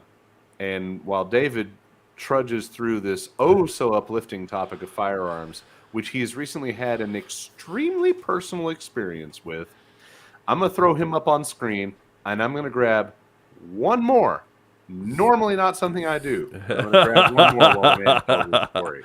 So sit down, kids, for a heartwarming tale. It's time for Uncle David to tell a story of American freedom. So, on Friday of this just past week, I got to count myself amongst a growing part of America, which is I got to become a new member of Victims of Gun Violence. So I went to go open my restaurant Friday morning and unlocked my back door, which opens up into a wide open parking lot. No cover. It's not an alley. It's not anything hidden. Did my walkthrough of the restaurant real quick.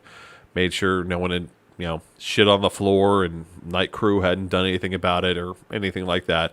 Because honestly, I'm not gonna lie, I've seen that happen before. Not at my current place, but generally speaking. And I turned off the alarm system.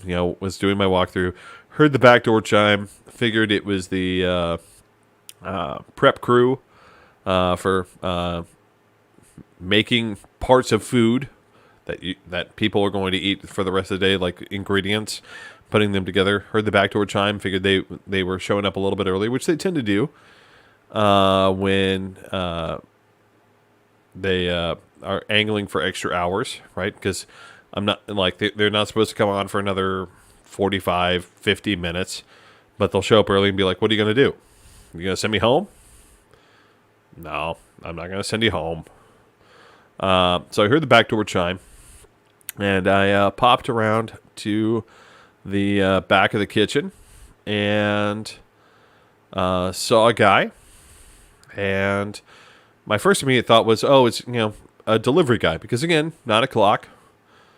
That's about the time for deliveries. Our produce delivery, our beer delivery. I was actually really shocked when I showed up at Friday morning and the beer truck hadn't already beat me there. They're normally yelling at me about like, why did we have to wait for you? Be like, because you showed up at 8:50 and not 9:00, you motherfuckers. This door opens at 9:00. I don't understand what you don't understand about that. I get here at 9:00. Why the fuck would you think I'd get here 10 minutes early? Because you want to get out early. I want to not be here at 9:00. So I heard the back door chime, popped around, saw a guy, figured he might have been a delivery guy, and he turned directly towards me, and then he whipped up an AR-15. And very suddenly, things changed. And he's not real. Yeah, it did. And he said, "Open the safe." I backed up a little bit from him. He said, "Open the safe again." I continued to back up. Walked into the office, punched in my code. I don't mean to criticize your strategy, but you backed up from the guy with the long-range firearm. Yeah, I mean, when someone's walking at you at decent speed with a gun, you're like, I'm not judging at all. Oh, shit. Not judging. Yeah, I think it figures in ultimately to yet another reason why these things should be more controlled, because that's the human reaction. It makes you a better target. Pretty much. So I backed up into my office, unlocked the safe, gave him the money that was in the safe. He puts on a little black duffel bag and said, "Put the money in the safe." Put the money in the bag. I put the money in the bag. Told me to step out of the office. Stepped out of the office. Walked to the front. At first, I had a plan, I guess, in my mind of where I was going to walk, and he didn't like that. He repeated the order, walked to the front. So I turned to a different direction to walk to the front. Walked to the front of the restaurant. He was behind me, and I knew he was behind me because the door would have closed on him if he hadn't have held it open. And then he told me to walk to the bathroom and count to 60. I counted well beyond 60 because I didn't want to pop out and be like, "Oh, he was waiting for me."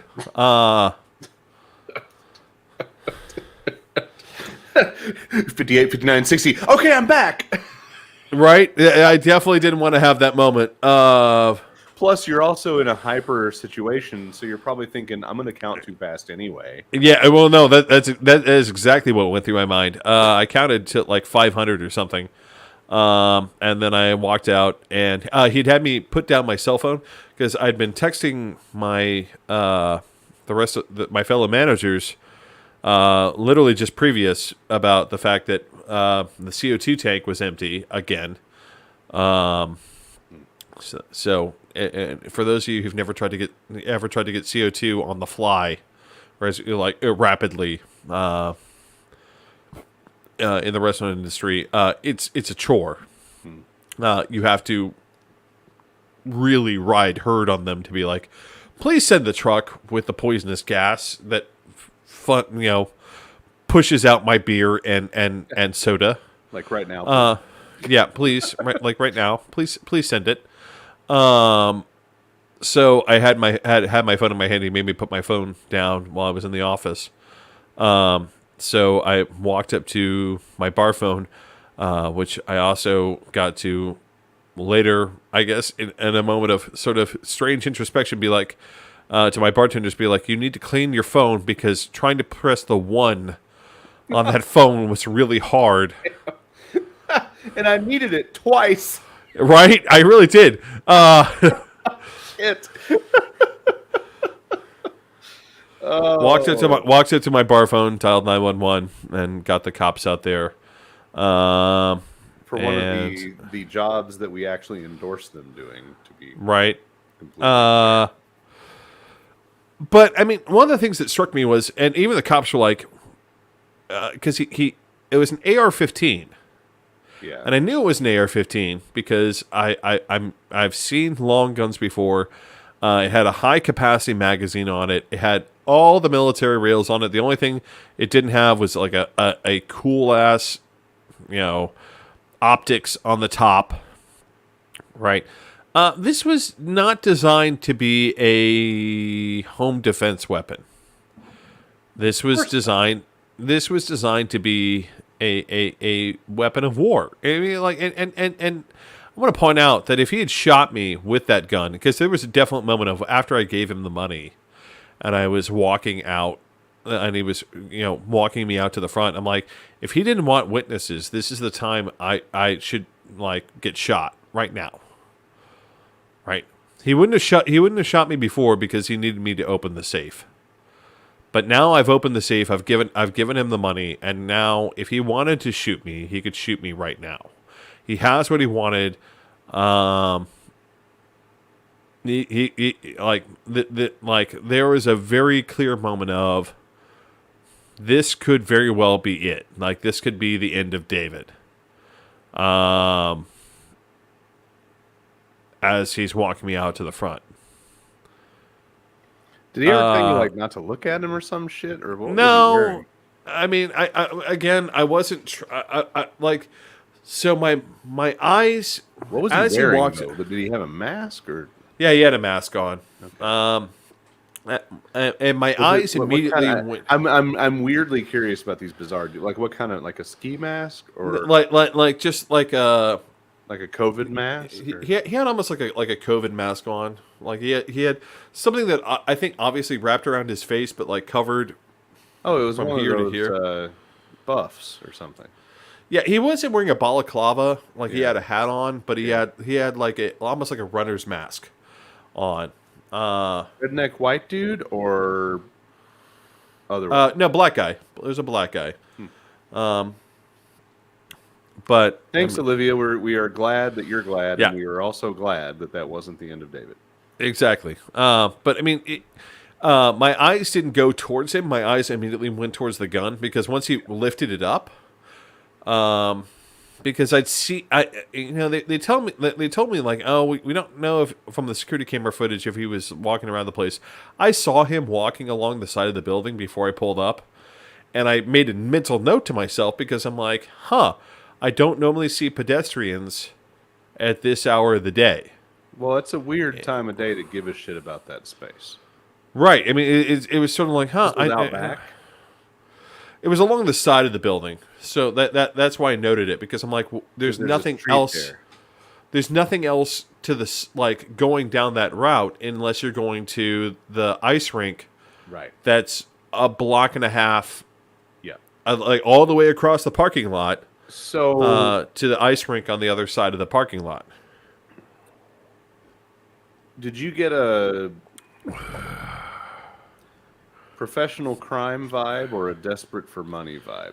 I got a very much professional crime vibe. One of the things that I noted later on, like in analyzing how he'd handled himself, and I noted to several people, I'm like, I feel like this guy was a vet. And the reason was, it was his choice of gun, which was, again, an AR-15 with military rails, but no optics, which meant that he was thinking about it for medium to short range. But one of the things that I've picked up by talking to people well before this is, it's easier to dodge a bullet at 4 inches than it is from 4 feet.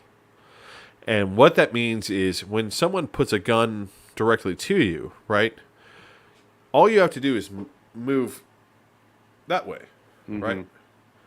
And bullet doesn't hit you. If you're from 4 feet and they have the gun trained on you, it just takes them a fraction of an inch to track you, right? So he kept his distance the right amount. He wasn't trying to be thuggish with. I mean, obviously the weapon scared me, but he wasn't trying to be thuggish with it. He didn't actually press it against my forehead or do anything. Hold it sideways, right? He kept an appropriate distance to where if he wanted to fire the weapon, no matter where I moved, I would have still been within his range of fire. Which is something they teach in the military. Like, it's not something they teach us much on the streets. They like, from my experience, like people who are trained in weapons use on the streets are more used to the intimidation factor. People who are trained in the military are more trained in the killing factor. And the killing factor back is greater than the killing factor up against your head. so now also- you have a very personal stake in this gun debate. Yeah, I do. And, and again, this week, after this happens to me, a 6-year-old walks into a school and shoots his teacher and tries to shoot up his school. And one of the things that struck me as I looked Which is why the show art for this week has the Fisher-Price pistol Right. package. one of the things that struck me about this is like things like the AR-15, guns in general in America have become it's too commonplace. It makes no sense. There's no logic in what's happening with gun sales, and one of the things that pisses me off, and Lucas was asking me, like, when I earlier proposed the name of this segment, he's like, why do you want to say shootings are the point? I said, the reason that guy had an AR-15 is because that guy had seen lots of people get killed with an AR-15, either in the military or in mass shootings, right? An AR-15 is a scary weapon. Why is it? It isn't just scary because of its size. It's scary because I could look at him and very clearly see that he had a 30-round magazine on that weapon. And there's a cultural hype to it. But why is there a cultural hype to it? The reason there's a cultural hype to it is because I can continue to fire that weapon. It is a great killing weapon. If I walk into a shopping mall with an AR-15, I can probably kill 10 people before anyone can do anything. Yep. And one of the sad things that I noted, and like the thing that pissed me off the most about this 6-year-old shooting his teacher, isn't just that he got the weapon, obviously, from his parents, who didn't secure it at all, because we have no laws about securing weapons in this country. Mm-hmm. The thing that pissed me off the most, because the thing is, I'm used to the idea of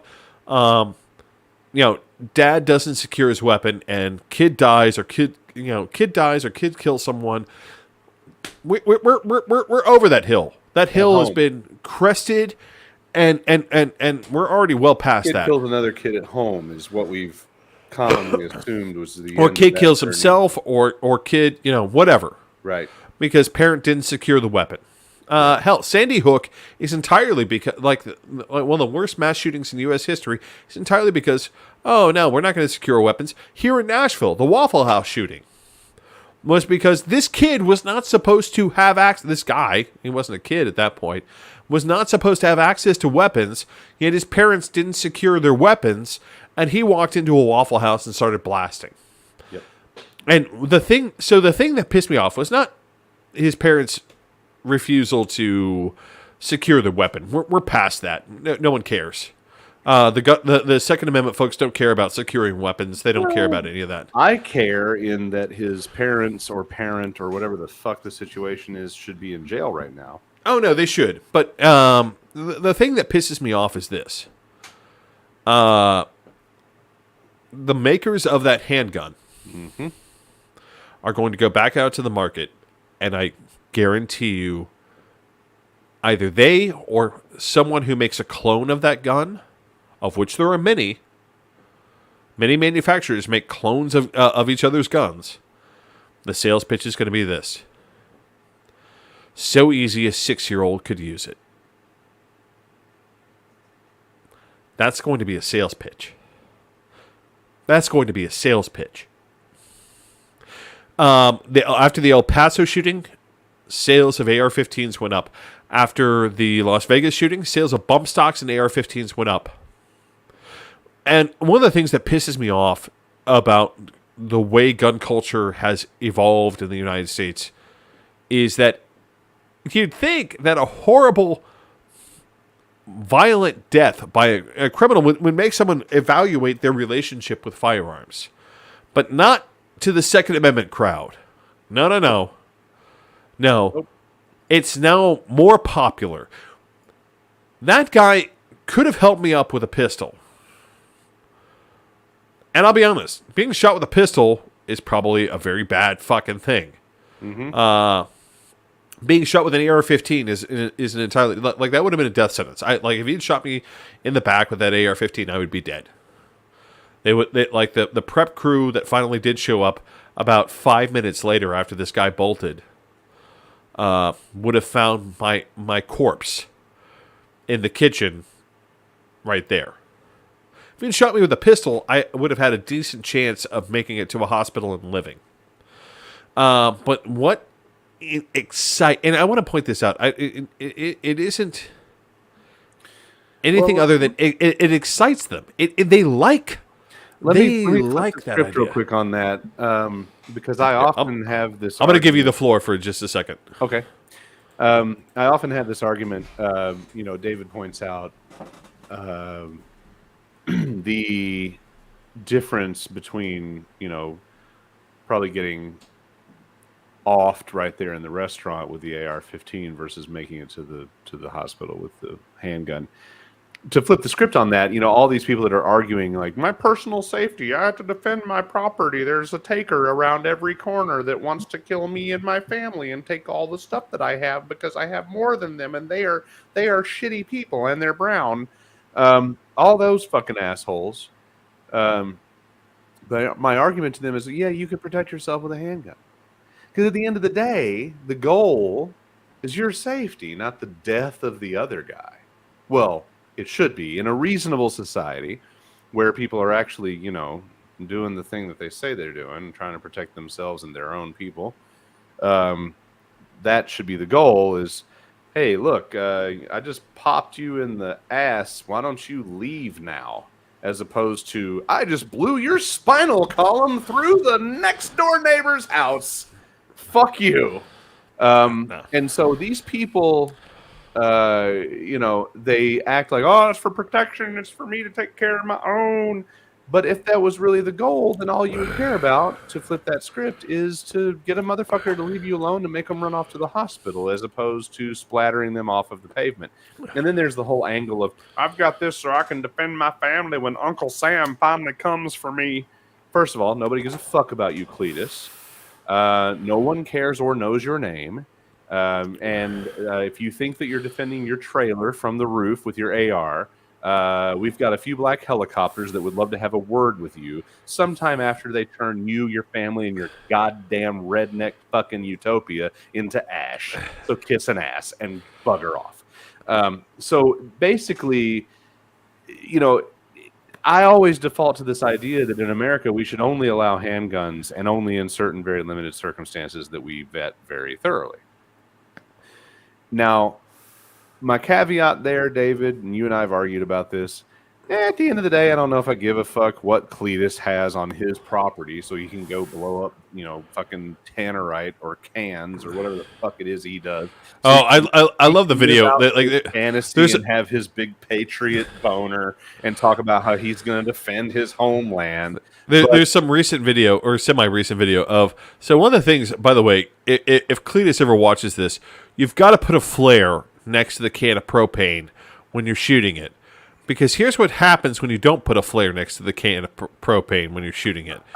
Is when you're just trying to shoot it and get it to spark, this idiot walks up on the can of he keeps getting closer, firing his AR-15 at this can of propane until it finally does spark. By the way, at that point, he's only about 30 yards from the can of propane. He lost a fucking leg and an arm. Because the can blew up, obviously, and the metal shards cut off his fucking arm and cut off his fucking... Use a flare. Ladies and gentlemen, Uncle Chuck Darwin. Yeah. I mean, like the people who are constantly like, oh, we need less government interference in our guns.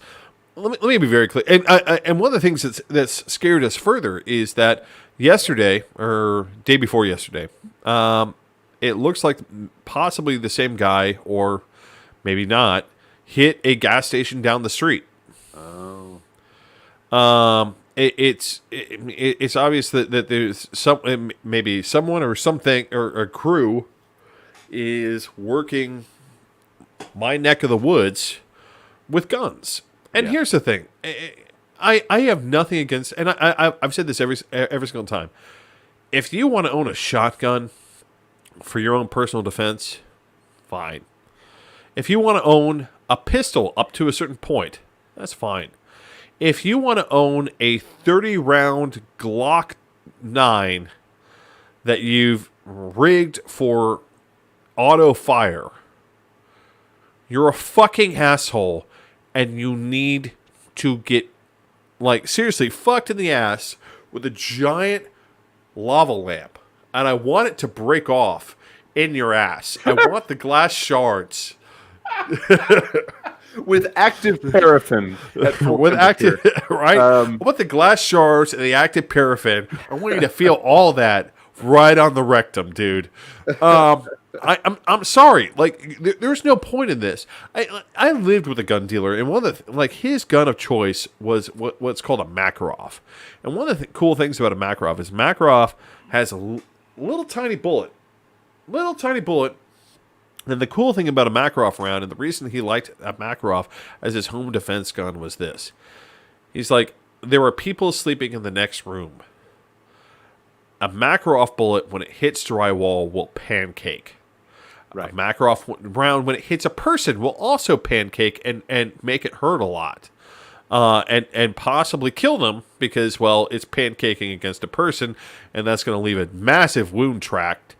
But he's like, the reason I trust this gun as a home defense gun is because when I fire it, it's not going to kill my wife or kid in the next room.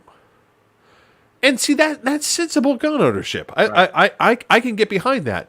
If you fire an AR-15 in your family's home, and your wife is on the other side of that wall, that rifled bullet is not going to care about your drywall. It's not going to care about the stud.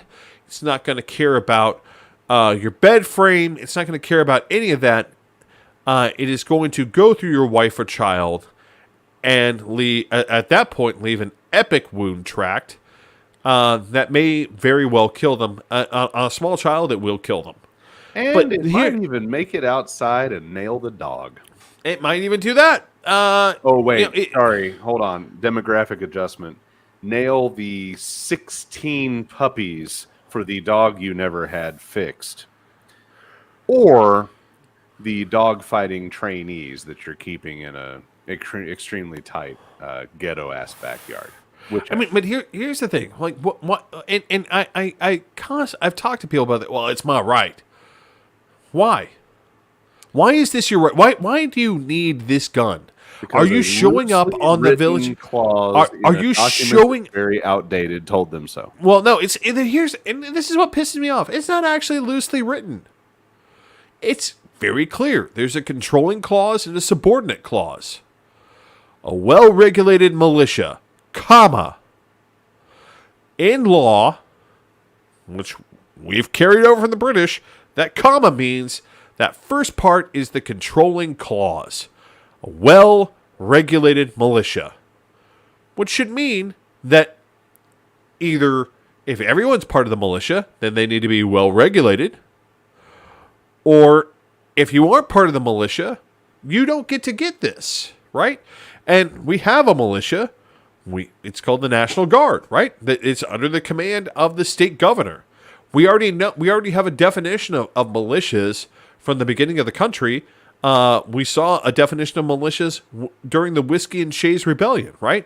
Where the governor of Massachusetts, Samuel fucking Adams, called out the militia to go put down a signer of the Declaration of Independence called out the militia to put down a insurrection in his own state. Yep. And coincidentally, that militia had to show up on the village green and demonstrate to a captain that they had well-working weapons that they knew how to use. None of these people with an AR-15 has to show up anywhere and show that they know how to use the weapon. Right? None of these people is liable to be called up to service to form the militia. Right. But they think they are, David. They think that the January 6th sequel is when they're going to be called up to whatever the fuck. I mean, I don't understand why this guy, because one of the things that shocks me is, why did this guy have to have an AR-15? There was no reason for this guy to have an AR-15. I mean, depending on what the motivation was, it could have been part of an initiation. It could have been overcompensation to make sure he looked good and hard. I mean, he wasn't that tall. I'll give you that. He was kind of short. Well, you know, it's a shitty thing. I hate that you experienced that. I hope never to experience that.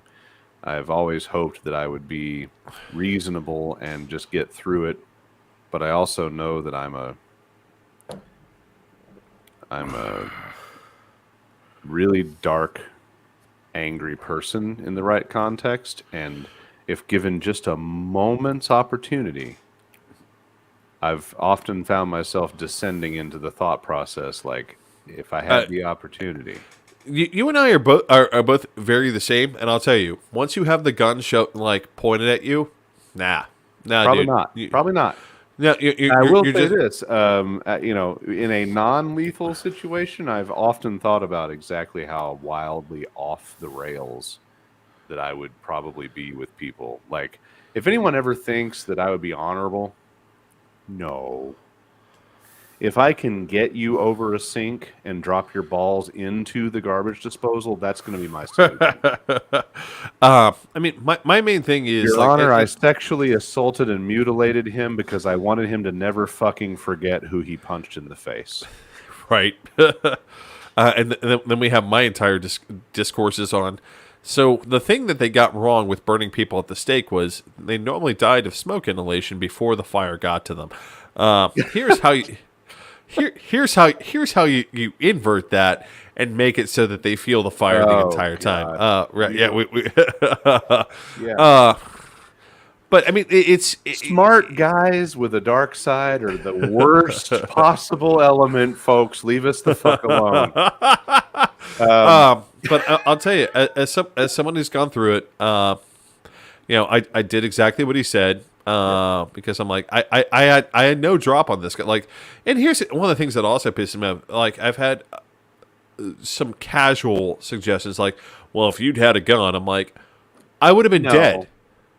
This guy had the drop on me from the word go. Yeah. And this is one of my problems about the whole, like, oh, guns will protect you. No, they won't. This guy had the drop on me from the word go. If I had a gun on me and I tried to pull that up, I would have been dead. If I had a gun in the safe, I would have been dead. If I had a gun anywhere in the office, you'd have had to have a sophisticated remote control shotgun apparatus in the threshold of a doorway, and perfect timing for when he walked through the door after you did. Well, that's the thing. He made a point of never walking through the door, like the doorway to the office. No, I mean just anywhere. Like, oh yeah, This John Wayne, Clint Eastwood fantasy fucking horseshit that all these fucking gun nuts like to throw around, it doesn't play out. It doesn't. It doesn't. It like the entire idea that more guns make people safe doesn't pan out. It's extremely, extremely rare, and it's usually some rando that has nothing to fuck to do with anything.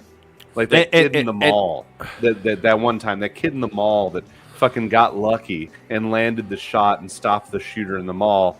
What are the fucking odds? That's never how it works. There was the fucking asshole in California, the right-wing fucking gun nut asshole that spent most of his time cowering and avoiding the workplace shooter a few years ago. Like, that's usually how it's going to have to go because this isn't the movies. Well, I mean, more than likely it's going to happen like what happened in Colorado, which is some guy reaching down and being like, nope, my nuts are exactly that big. And I may die, but I'm going to charge the shooter. And he saved those people in that gay nightclub. That is a hero. That guy's a hero. That's what I'm talking about, David, when I talk about, like, I fear for my lack of restraint. Like, those guys in that club, they tackled the motherfucker and they, like, beat the shit out of him so that he submitted. Here's where I live. I know this about myself. I'm not stopping. If I've subdued them and I beat the shit out of them a little bit, I'm going to find that bar stool with that big-ass 30-pound weight base, and I'm going to pound that into their head until there's nothing left on the top of that neck stump. And when I go to court, I'm going to point out, Your Honor, they wanted to kill the whole fucking place. So them being absent is the least fucking process here. But I'll be honest, like, again, from my experience and from what I've witnessed, like, the only thing that I could possibly do that made sense was to do exactly what this guy said. Yeah. And did it right. It's not your money. Fuck it.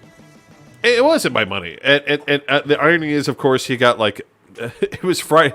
As I pointed out to several other people, it's Friday morning, not Friday night. The guy got, like, a month and a half rent, natural rent off of me.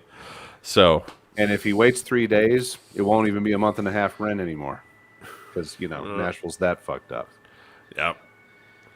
Well, we are running into the home stretch, ladies and gentlemen, and again, that is a shitty story for David to be telling, but that is exactly where we are in this country, and I think that's worth thinking about. It's worth, if you're into that argument with your weird uncles.